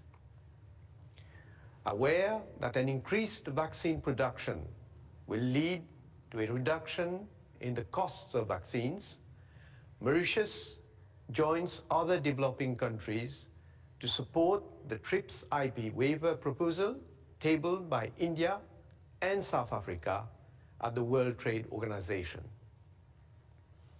This proposal is a glimmer of hope for billions of people around the world. I thank you for your attention. Mabuti. Yes, thank you, President Duterte and Prime Minister Jagrat. Now, I welcome Mr. Ser, Managing Director of Bill and Melinda Gates Foundations. Mr. Ser, the floor is yours. Thank you, Minister Motegi, and greetings to everyone. I'm very happy to join you today. Bill spoke earlier about the critical efforts of so many who have created and delivered to the world a safe and effective set of COVID-19 vaccines, and it's certainly something to celebrate. To build on his remarks, I'm very pleased to announce that the Bill and Melinda Gates Foundation is pledging an additional $50 million to Gavi, the Vaccine Alliance. The pledge will support COVID-19 vaccine purchasing through Gavi's COVAX AMC, as well as delivery of these vaccines to 92 lower-income countries. I would like to express my sincere gratitude to Japan for hosting this successful event, as well as to all those who have pledged. Thank you so much for your generosity. And thank you for ensuring that the COVAX AMC has the resources it needs to deliver on its promise.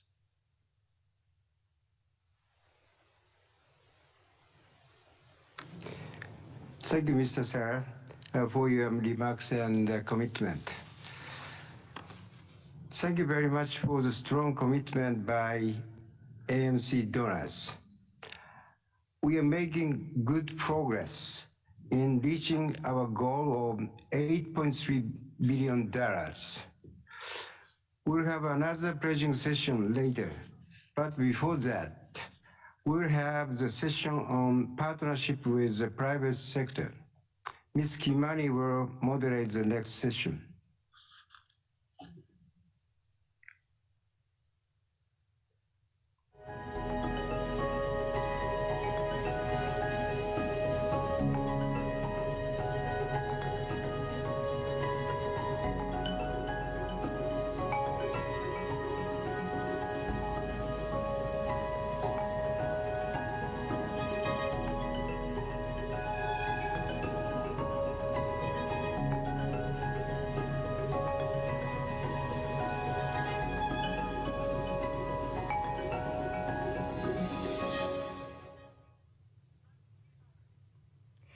Well, it's a pleasure to be joining you all again to show how the private sector has been making a difference.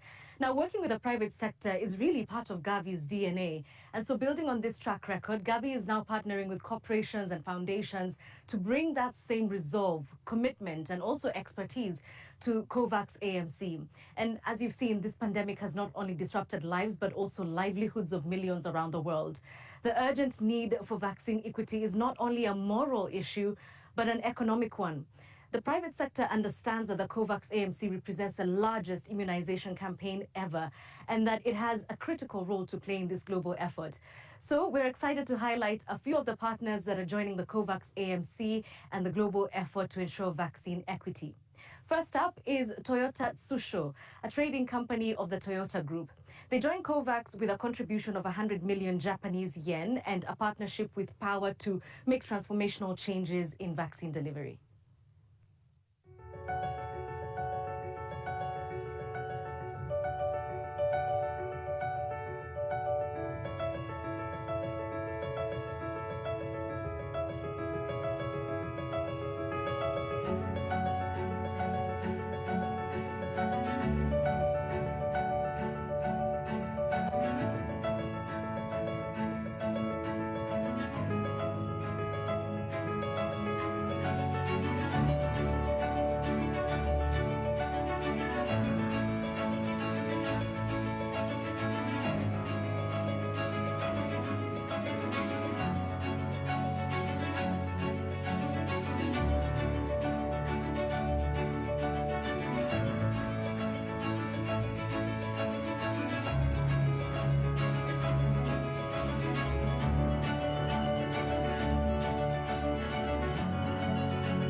Thank you, Toyota Tsusho. We're very excited about the potential of this partnership to safely deliver vaccines to the last mile. Now, it's my great pleasure to introduce Phyllis Costanza, CEO of UBS Optimus Foundation, who will talk about the power of a global network of philanthropists who actually stepped up to support communities wherever they are. The campaign starts with $1.5 million, and we're excited to see it grow and expand in the coming months. Thank you, Prime Minister Suga, Mr. Barroso, distinguished speakers and guests. What an honor to be able to share a few thoughts at this impressive event. I speak on behalf of myself and UBS when I say we are thrilled for this partnership to be taking place with such a leader like Gavi to support COVAX. As Seth recently stated in our launch webinar, vaccines are the most powerful tool that exists right now, and we couldn't agree more. In many ways, 2020 was a year of reckoning. Healthcare gaps, access to education, ongoing racial injustices, and other issues exposing inequality were all magnified by the pandemic. Because we hold a responsibility to our stakeholders, who are not just our clients and investors, but also colleagues and the communities in which we live and do business, we have a duty to focus our impact on creating positive change. And we could do this most effectively with a partnership like this one with Gavi to secure more funding for COVAX. Together with our clients, the UBS Optimus Foundation will contribute at least $1.5 million, and we're optimistic that the final outcome of this campaign will surpass that. Our partnership and support of COVAX has the power to not only alleviate immediate health crises in places like India and to prevent future outbreaks around the world, but to also help bring equality in healthcare to the forefront. The pandemic is a global challenge that requires a global response, and we're proud to be part of the solution. Well, thank you, Phyllis, and UPS Optimus Foundation for this commitment. Moving from power of networks to the power of cloud-based technology, our next speaker is Erin Riley, Chief Impact Officer of Twilio. Now, we're excited to announce that Twilio will be joining the COVAX AMC with a pledge of $10 million, highlighting their commitment to vaccine equity. Hi, I'm honored to be here with you today because all of you are the ones building the path to global access to vaccines. Over the last 2 years, we have all felt fear, uncertainty, sometimes loneliness and loss due to COVID-19. But even in these lowest moments, we've been really inspired by the people who rise together to stop this pandemic. I'm Erin, and I work at Twilio. And in case you're not familiar with Twilio, we're a cloud communications company. We power text, video, voice, email, WhatsApp for most of the services you use every day. And there are 3 reasons that Twilio is really committed to supporting Gavi and the COVAX initiative. The first is that COVID-19 is a global challenge that needs a global response. To stop COVID-19, everyone needs access to vaccinations. But today, vaccines are not available for most of the world's population. So to solve this problem, we all need to step up and give. The second reason is that COVAX is really a remarkable collaboration across the public and private sectors. We're all coming together as this diverse coalition who are dedicated to public health. In fact, COVAX is really a milestone showing how the public and private sector can join forces to support public health and health equity. The third reason we're excited to support Gavi and the COVAX initiative is that the right communication at the right time is truly essential to ending this pandemic. At Twilio, we have seen people use communications technology to solve some of the world's toughest problems, like Save the Children, who are using chatbots and WhatsApp to combat vaccine misinformation. We're working with hundreds of public agencies, NGOs, and health organizations, helping them use communications to provide information, resources, and support to distribute vaccines. We provide access to technology, grant funding, and employee volunteering. Many of you know firsthand that we all have a lot of hard work ahead of us. That's why we're here with you. We're working with all the members of the COVAX coalition so that together we can help everyone around the world have equitable access to vaccines. Thank you again, Twilio, and thank you all for your generous contributions. Now, with today's announcements, I'm pleased to say that in just a year, the COVAX AMC has attracted over $300 million from private sector. So rounding off this session, it's my honor to give the floor back to Minister Motegi. Thank you very much for excellent presentations by three partners. The COVAX facility is supported by not only countries and international organizations, but also generous donors and partners of the private sector and civil society. The role of such partners is essential for achieving equitable access to vaccines. Japan is committed to providing last one-mile support by delivering vaccines to immunization sites in each country. In a way that is complementary to the COVAX facility, which procures and allocates vaccines. For example, Japan's refrigerated vehicles introduced in this session can reliably deliver vaccines to areas where it is difficult to transport vaccines due to extreme heat or remote locations. We have high hopes that partners in wide-ranging fields in healthcare and other sectors will collaborate with the COVAX facility so that vaccination effort will be most effective. Thank you very much.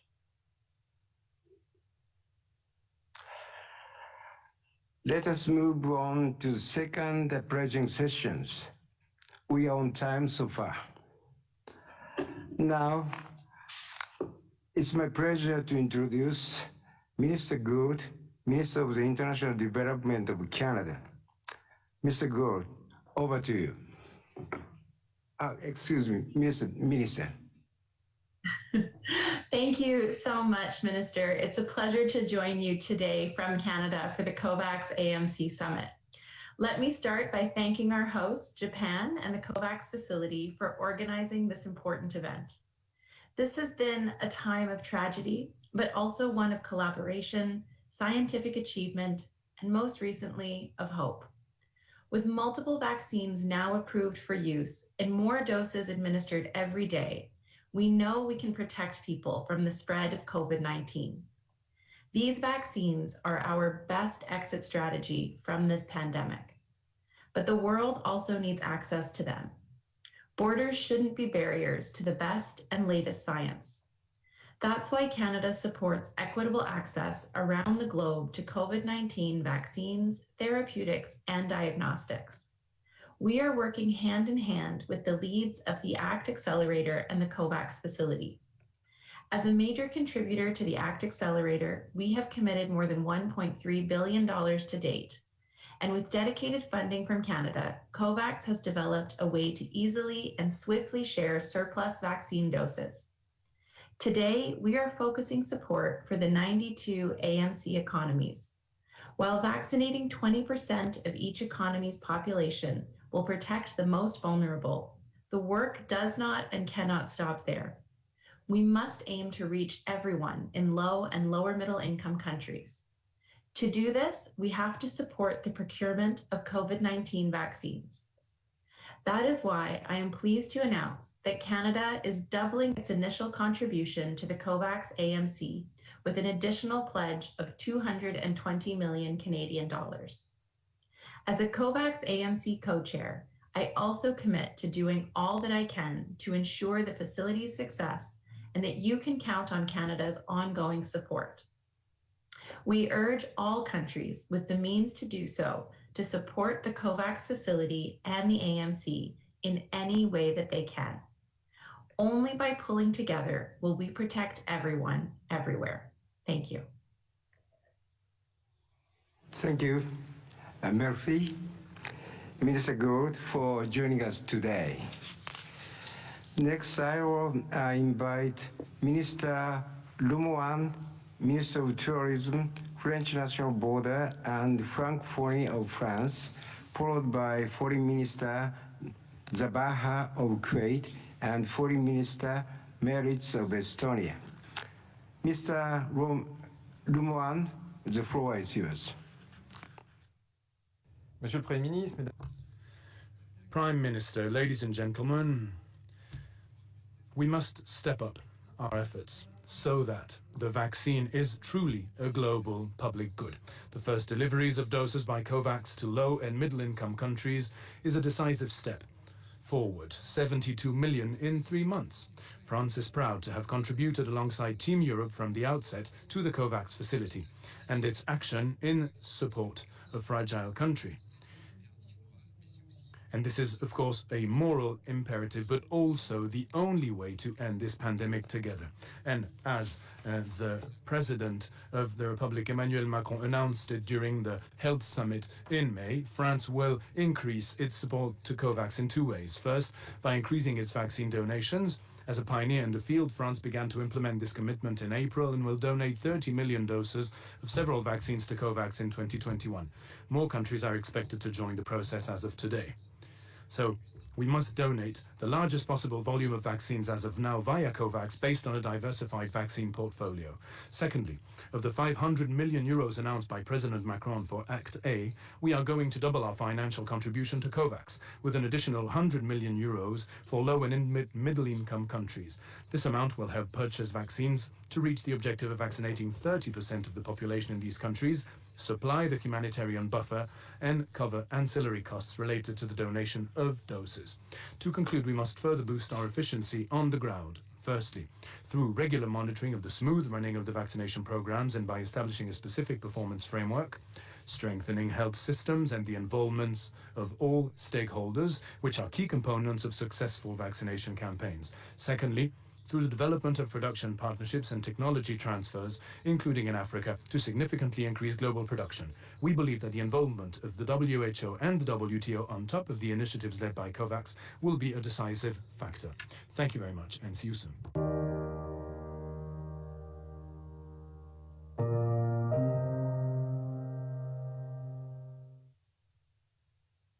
Bismillah ar-Rahman. In the name of God, the most merciful and the most compassionate, Your Excellency, Mr. Yoshihide Suga, Prime Minister of Japan, distinguished delegates, a very good morning to all of you, and may peace be upon you all. At the outset, I'm honored and delighted to convey to you the greetings of His Highness the Emir of State of Kuwait, Sheikh Nawal Al-Ahmed Al-Jaber Al-Sabah, may God preserve him, to the conference and all those who have worked together to make this summit a reality, and the aim of which is to achieve its goals in a way that serves international humanitarian work. distinguished delegates, since the outbreak and spread of the COVID-19, the global epidemic remains one of the biggest and the thorniest global challenge, which requires the international community to come together, cooperate, intensify efforts, and work so that we support Gavi Alliance and we make the COVAX facility a success to ensure fair, fast, and equitable access to the vaccines for everyone. Excellencies, the total contribution of Kuwait has reached $287.4 million in order to support an international coverage of security. And based on the guidance of His Highness the Emir Sheikh Nawaf Al-Ahmed Al-Jabar Al-Sabah, we announced a commitment from the state of Kuwait to Gavi Alliance to boost the COVAX initiative with an additional $40 million. Thank you very much. Allow me to thank Japan for hosting the virtual summit to accelerate access to COVID-19 vaccines for lower-income countries. More than a year has passed since the World Health Organization declared COVID-19 as pandemic. New and more transmissible variants of the virus may prolong this health crisis longer than expected. We all know that fully restoring international trade, travel, prosperity and security is only possible when COVID-19 is under control everywhere. We must make sure that no one is left behind.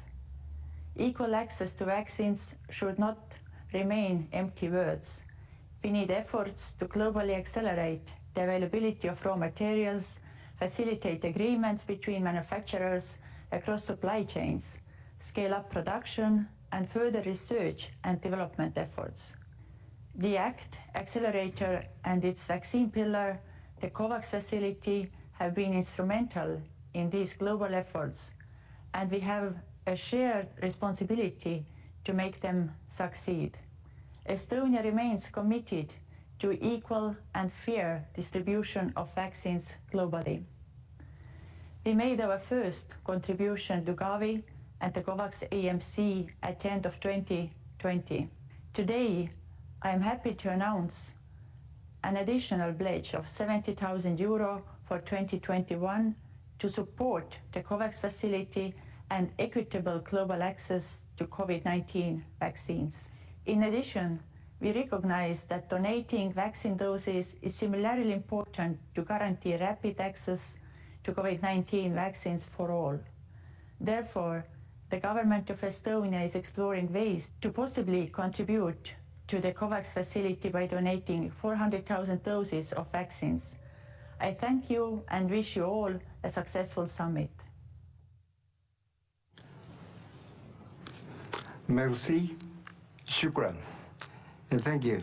Mr. Rumwan, Minister Zahaba, and Minister Meritz. Next, I will welcome Foreign Minister Ebrard of Mexico, followed by Foreign Minister Hasra of Liechtenstein, and Foreign Minister Bartolo of Malta. Minister Ebrard, over to you. Muy buenos días a todas y a todos los distinguidos participantes en este evento. Quiero en primer lugar agradecer. Thank you to all the participants to this event. First of all, at the outset, I would like to congratulate the government of Japan and Gavi for this initiative that aims to strengthen the role designed for COVAX through the Advanced Market Commitment, which is a way to help COVAX fulfill its missions faster. Its mission is to bring us closer to an equitable distribution of vaccines around the world as soon as possible. That is not the situation today as we planned when COVAX was launched as an initiative. But that is not due to the facility, but rather to the fact that various vaccine manufacturers have not been able to deliver, either because of technical reasons or because some countries have prioritized their own domestic market over exports. We need to see ourselves as a single community rather than as individual countries with our own national interest. What is at stake here is seeing how far we can go in achieving common goals through multilateral mechanisms such as COVAX. We, Mexico, have participated from the beginning, and we will definitely continue to do so. We strongly believe that it is the best possible solution, that is that it is fair and has an essential ethical dimension that has to do with the dignity of the human being, it has also a dimension of mutual security, which is this: if we do not make sure that all countries get access to vaccines quickly, we will be at equal risk. So it is both an ethical issue and a security issue. And in circumstances such as this, we were where there is such level of need, so many lives involved, if we cannot ensure that a multilateral mechanism can guarantee access for all, as I said, to vaccines, then we are in a very difficult situation, and we would urgently need to change that reality. So that is why we think COVAX is the way forward. Mexico is going to donate $250,000 for now to this initiative. Now we will also be contributing so that COVAX can make swifter progress and has greater global coverage. Thank you for inviting us. It is a pleasure to be part of this initiative. And once again, we extend thanks to the government of Japan and to Gavi for their interest in ensuring prompt, rapid, and effective multilateral access to COVID-19 vaccines. Thank you. Muchísimas gracias, presidente. Quiero encomiar al CAM y a Japón por welcomes the unified message of solidarity and cooperation sent by the international community in its response to the COVID-19 crisis. Since the outbreak of the crisis, Liechtenstein has provided more than 1.6 million Swiss francs in emergency relief and development assistance. As a reaction to the increased global needs, Liechtenstein has increased its budget for international solidarity by almost 5%. Ensuring equal access to vaccination is a part of our activities. I am happy to pledge that Liechtenstein will yet again contribute 100,000 Swiss francs to the COVAX AMC. We see COVAX as a prime example of a global public-private partnership. Everyone can play its part to ensure that access to a vaccine does not become a global barometer of inequality. I thank you. Yoshihide Suga, Your Excellency Jose Manuel Barroso, Excellencies, colleagues, ladies and gentlemen. I am honored to represent the government of Malta on this very important occasion. And at the outset, I would like to thank most particularly the government of Japan and Gavi for co-hosting this very timely summit of critical importance. The significance of 93% of advanced market commitment eligible countries that have requested more vaccines from COVAX than it can supply this year instigates the need for international coordination in tackling the COVID-19 pandemic and achieve universal health coverage. As the virus and its variants continue to spread, we do not have the luxury of time. We urgently need to see one world protected. This can only be accomplished by further raising vaccination rates, further diversifying our vaccine portfolio, and preparing to fight variants. Cognizant of the urgent need faced by struggling countries around the world for access to COVID-19 vaccines, I am pleased to announce that Malta hereby commits itself to contributing to EU efforts to ensure that COVAX has the necessary financial and medical resources to lead the fight against the pandemic. I would like to place on record my government's praise for the efforts of Gavi and COVAX in ensuring that people in all countries get rapid, fair, and equitable access to vaccines, including through organizing this advanced marketing commitment meeting. Thank you.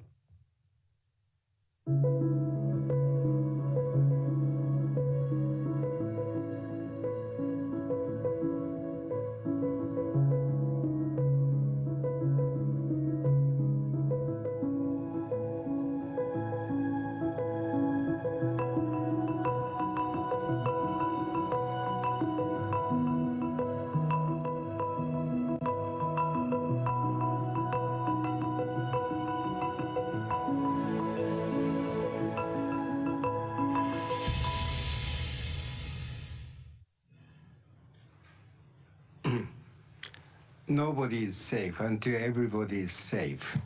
Thank you, Minister Ebra, Minister Hasra, and Minister Bartolo.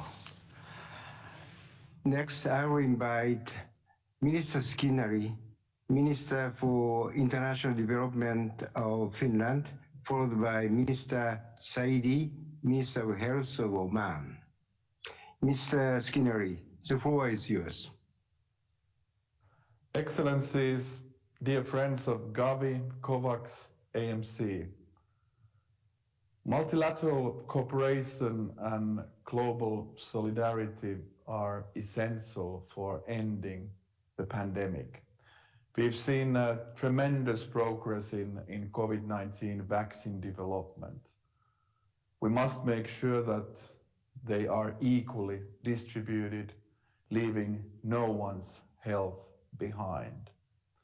This is where the role of Gavi, COVAX, AMC mechanism becomes critical. I want to take this opportunity to recognize that without the flexible, cross-sectoral and dynamic collaboration of donors, international organizations, and the private sector, this would not have been possible. This partnership must continue to overcome the challenges that we still face. Finland is pleased to announce its intention to support Gavi COVAX AMC mechanism this year with 10 million euros.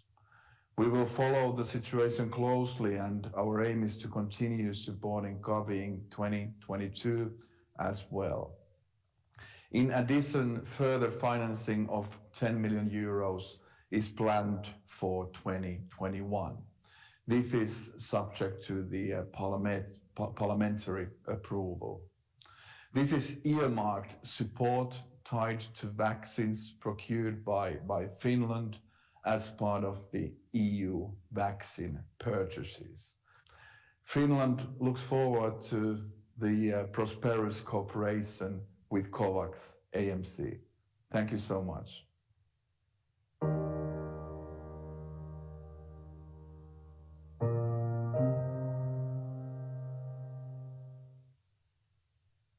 Your Excellency, Mr. Yoshihide Suga, the Prime Minister of Japan, Your Excellencies, ladies and gentlemen. On behalf of His Majesty Sultan Haytham bin Tariq Al Said, I would like to thank you for giving us the opportunity to speak today on this noble cause. In Oman, we believe that international solidarity is not merely a goal to aspire, but rather a duty. This is especially important in the field of health, because health does not recognize borders or socioeconomics. Unfortunately, until we address the growing inequalities, many future generations will be born into a context of inadequate health care for no fault of their own, while individuals in developed countries enjoy access to world-class services. We applaud Gavi for its tireless efforts in making the world literally more livable for millions of people, despite the innumerable challenges it faces and continues to face due to the pandemic. COVAX has demonstrated its ability to harbor solidarity and to start a movement toward more equal global distribution of vaccines. Needless to say, there are many aspects that can be improved, but that is not a criticism. On the contrary, COVAX needs to receive more support in order to address our shortcomings, because despite the inadequate funds, COVAX continued to deliver. And in light of this, I'm delighted to inform you that Oman pledges $1 million to the advanced market commitment. We are confident that by having each of us play a part, we can save many lives and make the world a better place. I urge all donors to contribute, because no matter how small the contribution is, it makes a difference. Thank you very much. Shukran. Thank you, Minister Skinnari and Minister Saidi. Next, I will welcome Minister Speranza, Minister of Health of Italy, and then Minister Montensen, Minister for Development Cooperation of Ireland. Minister Speranza, over to you. Dear Prime Minister Suga, Excellencies, it's a pleasure for me to give this statement on behalf of the Italian government at this Gavi COVAX AMC summit. Let me thank, first of all, the government of Japan and Gavi for organizing these very important events in a crucial moment for our world. On May 21st, together with the European Commission, Italy hosted the Global Health Summit within our G20 presidency. The summit adopted the Roma Declaration, a set of principles to guide our joint actions in pandemic prevention, preparedness and response. The summit also provided the occasion to make new pledges to our common efforts to fight the COVID-19 pandemic. Italy announced an additional contribution of 300 million euros to the COVAX facility and the donation of 15 million doses of vaccines. Other countries made similar announcements. Pharmaceutical companies announced their intention to provide 1.3 billion doses at production cost. We believe the Global Health Summit marked a turning point in dose sharing, which is at the moment our most urgent priority. We must also look into ways to expand vaccine production capacity globally. We should aim to make local supply meet local demand, especially in Africa, right now suffering from a shortage of vaccines. In order to achieve this, we must bring together governments, international organizations and the private sector. The summit in Roma reaffirmed the principles of equitable distribution of vaccines, but also of therapeutics and diagnostics, which must remain our guiding principles. This is a moral imperative and the only way to prevent the emergence of new variants that might occur vaccines less effective. At the Global Health Summit, we reaffirmed our commitment to strengthening the multilateral health architecture and our support to the Access to COVID-19 Tools Accelerator. Act A should be fully financed if we want to finally defeat the pandemic. This is why we appeal to all countries in a position to do so to contribute funds to Gavi AMC within Act A to accelerate access to 1.8 billion vaccine doses for lower-income economies. I would finally like to praise Gavi's role in fighting the COVID-19 pandemic and more in general in carrying out vaccination campaigns that saved 14 million of lives. Italy is traditionally one of the main financial contributors to Gavi and stands ready to cooperate further to the benefit of the global health. Thank you very much.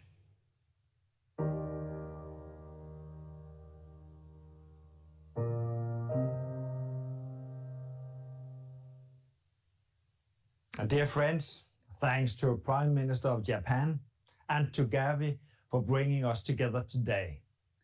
COVAX has made important progress and now supplies vaccines to countries all over the world. Nevertheless, the global access to vaccines is still unbalanced. It is still unfair.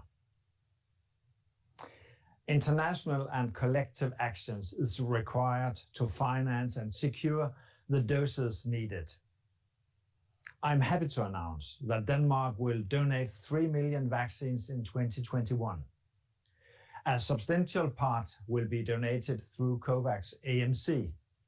The donation complements our financial support to the global fight against the pandemic. We recently approved a new COVID-19 relief package of $65 million. It includes a second contribution to COVAX AMC. It also includes support to other partners to ensure necessary infrastructure as well as resources to distribute diagnostic, therapeutics and vaccines. We are also addressing the long-term perspective by supporting health systems in development countries to build resilience.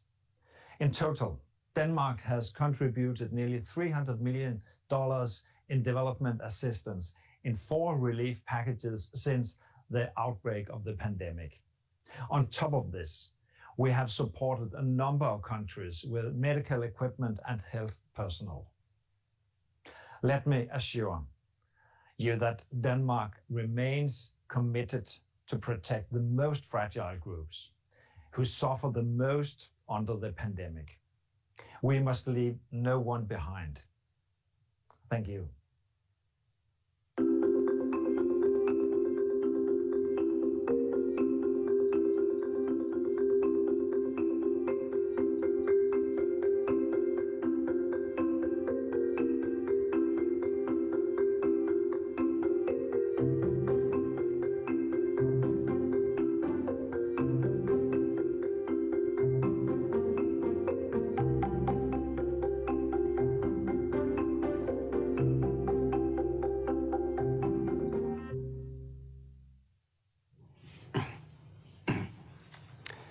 Grazie. Thank you. Minister Speranza of Italy and Minister Mortensen of Denmark. Now, it is my pleasure to give the floor to Minister Kuori, Minister of Health of Qatar, and Deputy Minister Jabłonski of Poland. Minister Kuori, please. Your Excellencies, ladies and gentlemen, the State of Qatar is delighted to participate in today's One World Protected Global Alliance for Vaccines and Immunization Summit, which aims at strengthening international cooperation to secure the necessary funding for the COVID-19 vaccination program and accelerate access to effective and safe vaccines for lower income countries. We would like to thank the government of Japan and Gavi for co-hosting the significant virtual summit at this critical and opportune time. It has become clear that to put an end to this pandemic, we will require effective international solidarity and a shared responsibility. Your Excellencies, Qatar reaffirms its support for the COVAX facility to accelerate global access to COVID-19 vaccines and stresses the importance of adhering to the political declaration on COVID-19 vaccines to ensure that all countries have access to vaccines in a comprehensive, equitable, affordable, and timely manner. Since the beginning of the COVID-19 pandemic, Qatar provided medical aid to more than 80 countries significantly impacted by the health crisis throughout 2020.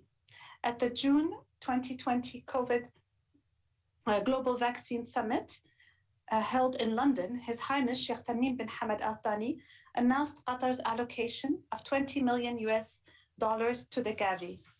A co-contribution agreement has followed this announcement, in which $10 million is donated to the WHO to support WHO's 13th General Program of Work and the initiative of accelerating the access to COVID-19 tools in countries most in need. This donation makes Qatar one of only 4 countries that has donated unearmarked funds to the WHO, in line with recent recommendations for flexible donations. We also take pride in Qatar Red Crescent's initiative, in collaboration with the World Health Organization, which aims to allocate its charity donations to provide COVID-19 vaccines to refugees, displaced persons, and migrants around the world. This initiative was launched in April 2021 and will run for 3 years. Finally, we would like to highlight the prominent role Qatar Airways plays in transporting COVID-19 vaccines and other vital supplies to impacted regions and communities worldwide. In this regard, Qatar Airway Cargo has delivered well over 27 million COVID-19 vaccines as of early April 2021, including COVID-19 vaccines for UNICEF as part of a 5-year MOU to support UNICEF's humanitarian air flight initiatives. Ladies and gentlemen, to conclude, Qatar reaffirms its commitment to supporting the efforts of the international community to ensure all countries, including lower-income countries, have access and equitable access to COVID-19 vaccines. World health security requires joint international action to combat the health challenges that threaten us all. Let's indeed come together for one world protected, leaving no one behind. Thank you very much.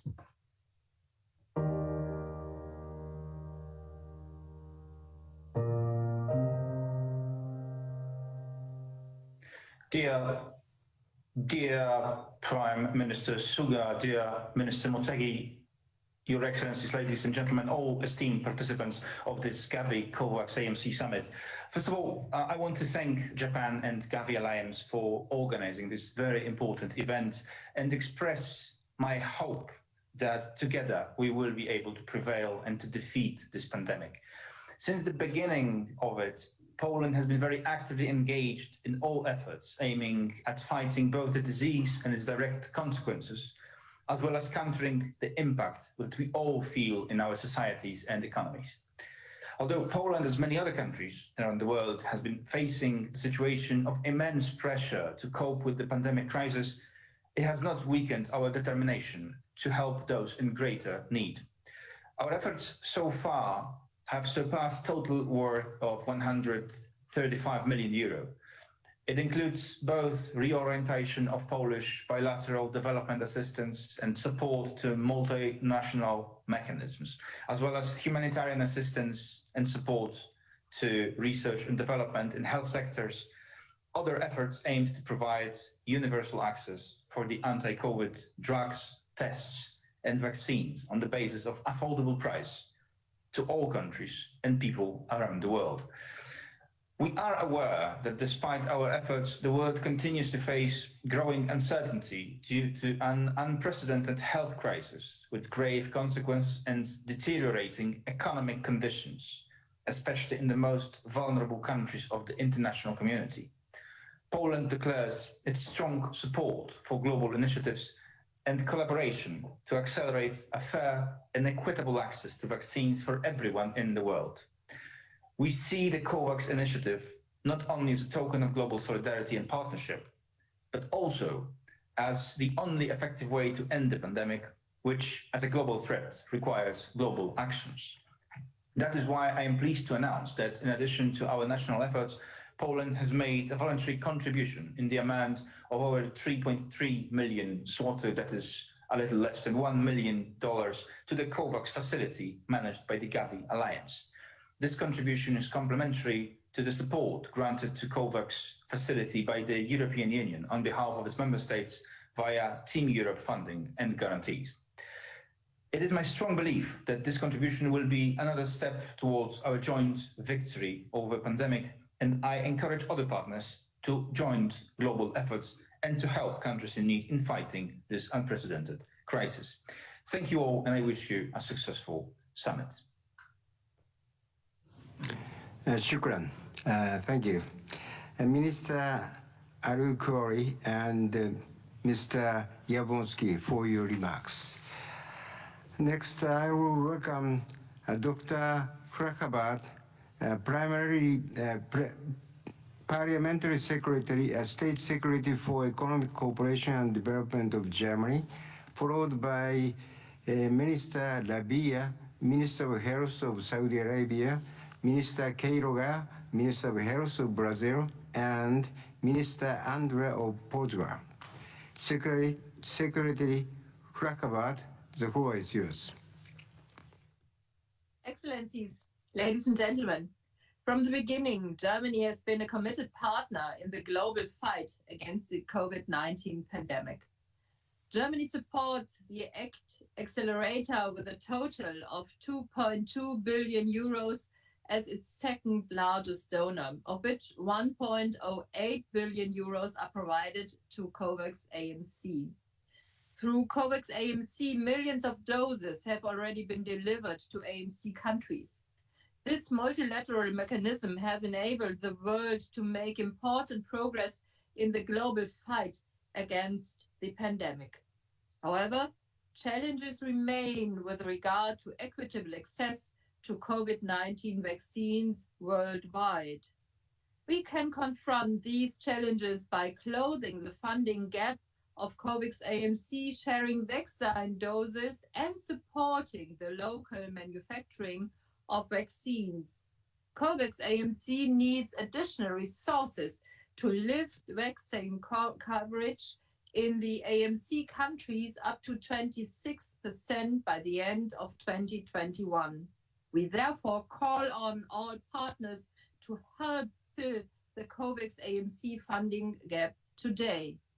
Furthermore, dose sharing is important to ensure equitable access to COVID-19 vaccines worldwide. First countries already shared doses. Germany will follow. Chancellor Angela Merkel recently expressed that Germany will share 30 million vaccine doses. Besides funding and dose sharing, the local production of vaccines is of crucial importance if we want to meet the global demand and be better prepared for future pandemics. With the COVAX Manufacturing Task Force and the ACT-A Vaccine Manufacturing Working Group, important global initiatives are underway already. Germany, together with South Africa as co-chairs of the ACT-A Vaccine Manufacturing Working Group, are fully in support of these vital efforts. Concluding, I would like to thank the government of Japan for hosting this virtual event. The gathering today of public sector, private sector, civil society, and scientific community partners from all around the world speaks for itself. We can only fight the pandemic if we act all together. Thank you. Your Excellencies, ladies and gentlemen, it gives me great pleasure to participate in this virtual Gavi COVAX AMC Summit. And I would like to extend our gratitude to the government of Japan for their tremendous efforts leading up to this successful event. I would also like to thank our hosts, the Japanese Prime Minister, His Excellency Soga Yoshihide, and Jose Manuel Barroso, Chair of the Gavi Board, as well as the CEO of Gavi, Seth Berkley, who has worked tirelessly in engaging various entities to partake in these efforts towards accelerating global recovery from this pandemic. At the onset of the pandemic, the Kingdom of Saudi Arabia has initiated an extraordinary leaders summit to identify gaps and to work collectively to help fill them in order to ensure that the world is equipped to fight this pandemic and to overcome its implications.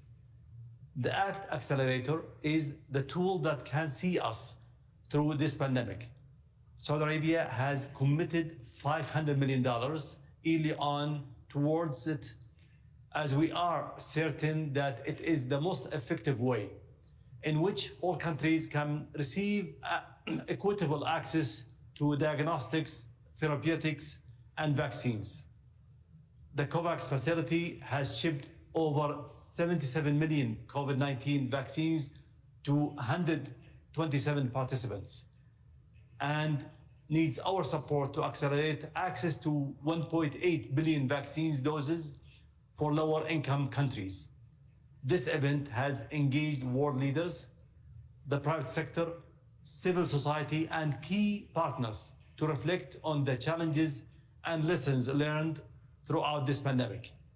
It is through solidarity and our support of organizations such as Gavi that we will be able to ensure that no one is left behind. We are extremely proud of the funds raised so far, and we are aware of the long road ahead of us.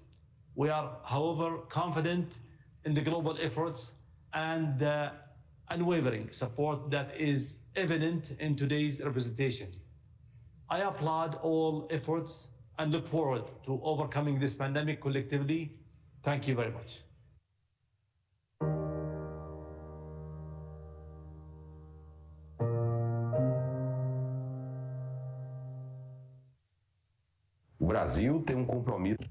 Brazil has a historic commitment to vaccination. The immunization program of Brazil is a milestone in the prevention and eradication of communicable diseases in Brazil. With 38,000 vaccination rooms, our immunization program has distributed since January 2021 more than 96 million doses of vaccines against COVID-19. Early in the pandemic, Brazil signed technology transfer agreements with international pharmaceutical companies to locally produce safe and effective vaccines against COVID-19. Today, our delivery schedules forecast more than 600 million doses by the end of 2021. Our goal has been to inoculate not only the entire Brazilian population, but also to go beyond our borders. The national production of the drug substance for the AstraZeneca vaccine, which will become a reality in the last quarter of this year, is an important milestone in our schedule. Brazil knows that in this pandemic, no one is safe until everyone is safe. Therefore, we joined initiatives that promote international solidarity for universal access to vaccines, such as the ACT Accelerator and its vaccine pillar, the COVAX facility. I would like to send the clear message that the COVAX facility can count on the support of Brazilian labs. With its accumulated experience and technical and productive capacity, Brazil will soon produce vaccines for COVID-19 and will also contribute to global immunization efforts. I thank the government of Japan and the COVAX facility for holding this event. Pandemic has affected the lives of everyone on Earth. It made clear that we all depend on each other, and the most vulnerable are the ones most affected. International solidarity is critical to overcome our common challenge, and COVAX plays a fundamental role. A platform that began only 1 year ago has already sent over 77 million COVID-19 vaccines to 127 participants. It is a remarkable achievement and certainly the way forward. During the Portuguese presidency of the Council of the European Union, global health and international solidarity were top priorities. Team Europe is a major supplier of vaccines to the rest of the world and one of the lead contributors to the COVAX facility, with over $2.5 billion, about 35% of the current total. We will continue to lead these efforts with the European vaccine sharing mechanism directed to partner countries to complement and support COVAX. Portugal is also strongly committed, and that's why we are sharing 5% of our vaccine supplies with Portuguese-speaking countries. In addition, Portugal pledged the contribution of 10 million euros to the coronavirus global response, and we have already channeled 5 million euros to support prevention and the fight against the pandemic in partner countries. We have seen remarkable global efforts to fight the pandemic. Hopefully, the infrastructures put in place to deliver vaccines, the international cooperation which we bolstered, and the closer relationship developed between health systems in all continents will remain. They can be the foundation of a new international and better integrated health system in which the world will cooperate as one. We can start today by increasing the support for global vaccination. Thank you. Danke. Shukran. Obrigado. Secretary Huracabad, Minister Labia, Minister Queiroga, and Minister Andre. We had 30 speakers in the pledging sessions. Thank you again for your generous support. We will conclude this second pledging session here. The total amount of the pledges will be announced in the closing session.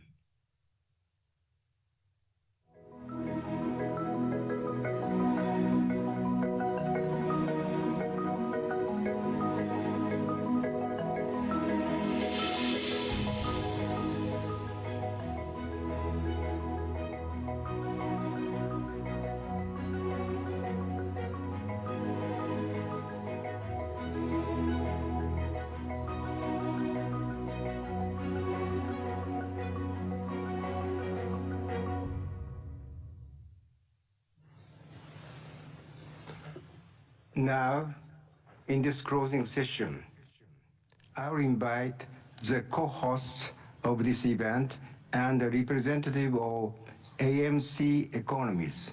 First, we will receive Prime Minister Suga to sum up the result of the summit, including the total amount of pledges, and President Lourenço of Angola as a representative of AMC economies. Prime Minister Suga, please. Excellencies, distinguished guests, ladies and gentlemen, as a result of today's summit, we have secured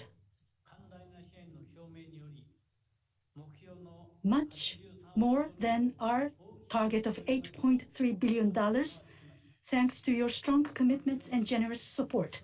This means that we have achieved the goal of securing at least 1.8 billion doses for nearly 30% of the population of AMC eligible economies. This is an extremely significant and meaningful step forward in securing global equitable access to vaccines. I would like to express my sincere gratitude to each country and organization for their contributions as co-host of this summit. We also welcomed new donors, including from emerging countries and private companies. I am happy to see the circle of partners growing in the field of global health. However, in order to further advance equitable access to vaccines, challenges still lie ahead, including sustainable financial contribution and increasing production capacity. Comprehensive effort in therapeutics, diagnostics, and health systems strengthening through the Act A accelerators is also of critical importance. Going forward, I have high hopes that we will continue to see new commitments. Japan will also continue to do our utmost to contribute to ensuring equitable access to vaccines. In addition, as part of our efforts to achieve universal health coverage, Japan also places importance on the support for health security in a wide range of areas, including nutrition, water, and sanitation. We will host the Tokyo Nutrition for Growth Summit 2021 in December this year to improve nutrition across the world. It is our important responsibility to overcome the current pandemic crisis and prepare for future health crises, thereby leading the world to build back better. Japan is determined to continue to lead international efforts in the health arena with an emphasis on multilateralism, together with all of you. Thank you very much.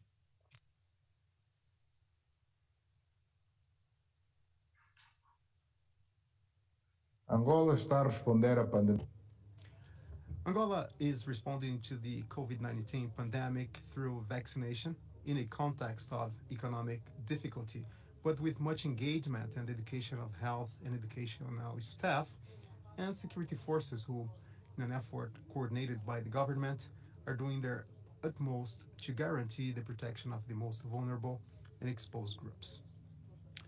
We also see an excellent response from our population that has been going to the vaccination centers to strengthen the cold and supply chain. Angola has built a new central storehouse for vaccines and has also implemented a new digital platform for real-time vaccine and vaccination materials management that's already up and running in 6 provinces and will be expanded to the remaining provinces in order to support for the management of all types of COVID-19 vaccines and also routine vaccinations. To respond to the COVID-19 pandemic, our country has also launched an individual electronic registry for immunization. Angola has diversified the vaccine supply in order to enhance the protection for its population, and I thank COVAX for the 1.1 million doses of COVID-19 vaccines that we have received so far. And we hope that the doses of vaccines for our AMC 92 countries may increase to the number corresponding to 20% of our populations. We also thank COVAX for the essential support and extension of the cold chain to ensure adequate conservation of COVID-19 vaccine. To conclude, we would like to call on countries and private donors participating in the One World Protected Summit in order to provide all the necessary support for this initiative, because we believe that your collective solidarity action will contribute to overcome this huge challenge that our populations and states are faced with, given the threat to human life and the normal functioning of our social and economic structures caused by the COVID-19. Thank you very much. Thank you, Prime Minister Suga and President Lorenzo. In closing, Professor Bazzoro, Chair of the Gavi Board, will deliver his remarks. Professor Bazzoro, the floor is all yours. Thank you very much, Mr. Minister. Excellencies, ladies and gentlemen, as we close this great and successful summit, I thank you all for your participation, engagement, new pledges and contributions. Thanks to the tremendous generosity of everyone today and all of our commitment in ending this pandemic, I'm very pleased to announce that collectively we have secured close to $2.4 billion to date, which brings the total contribution nearly to $9.6 billion for the procurement of vaccines and $775 million for delivery. There were also new commitments of vaccine dose donations to COVAX of more than 54 million doses today. This brings the total doses confirmed for COVAX to more than 132 million doses. Thank you. I'm thrilled by what you all achieved here today. By coming together in solidarity, we have laid a path to end this pandemic. I'm immensely grateful to the government's philanthropy, the private sector. Your generous support will let COVAX deliver so that no single country is left behind.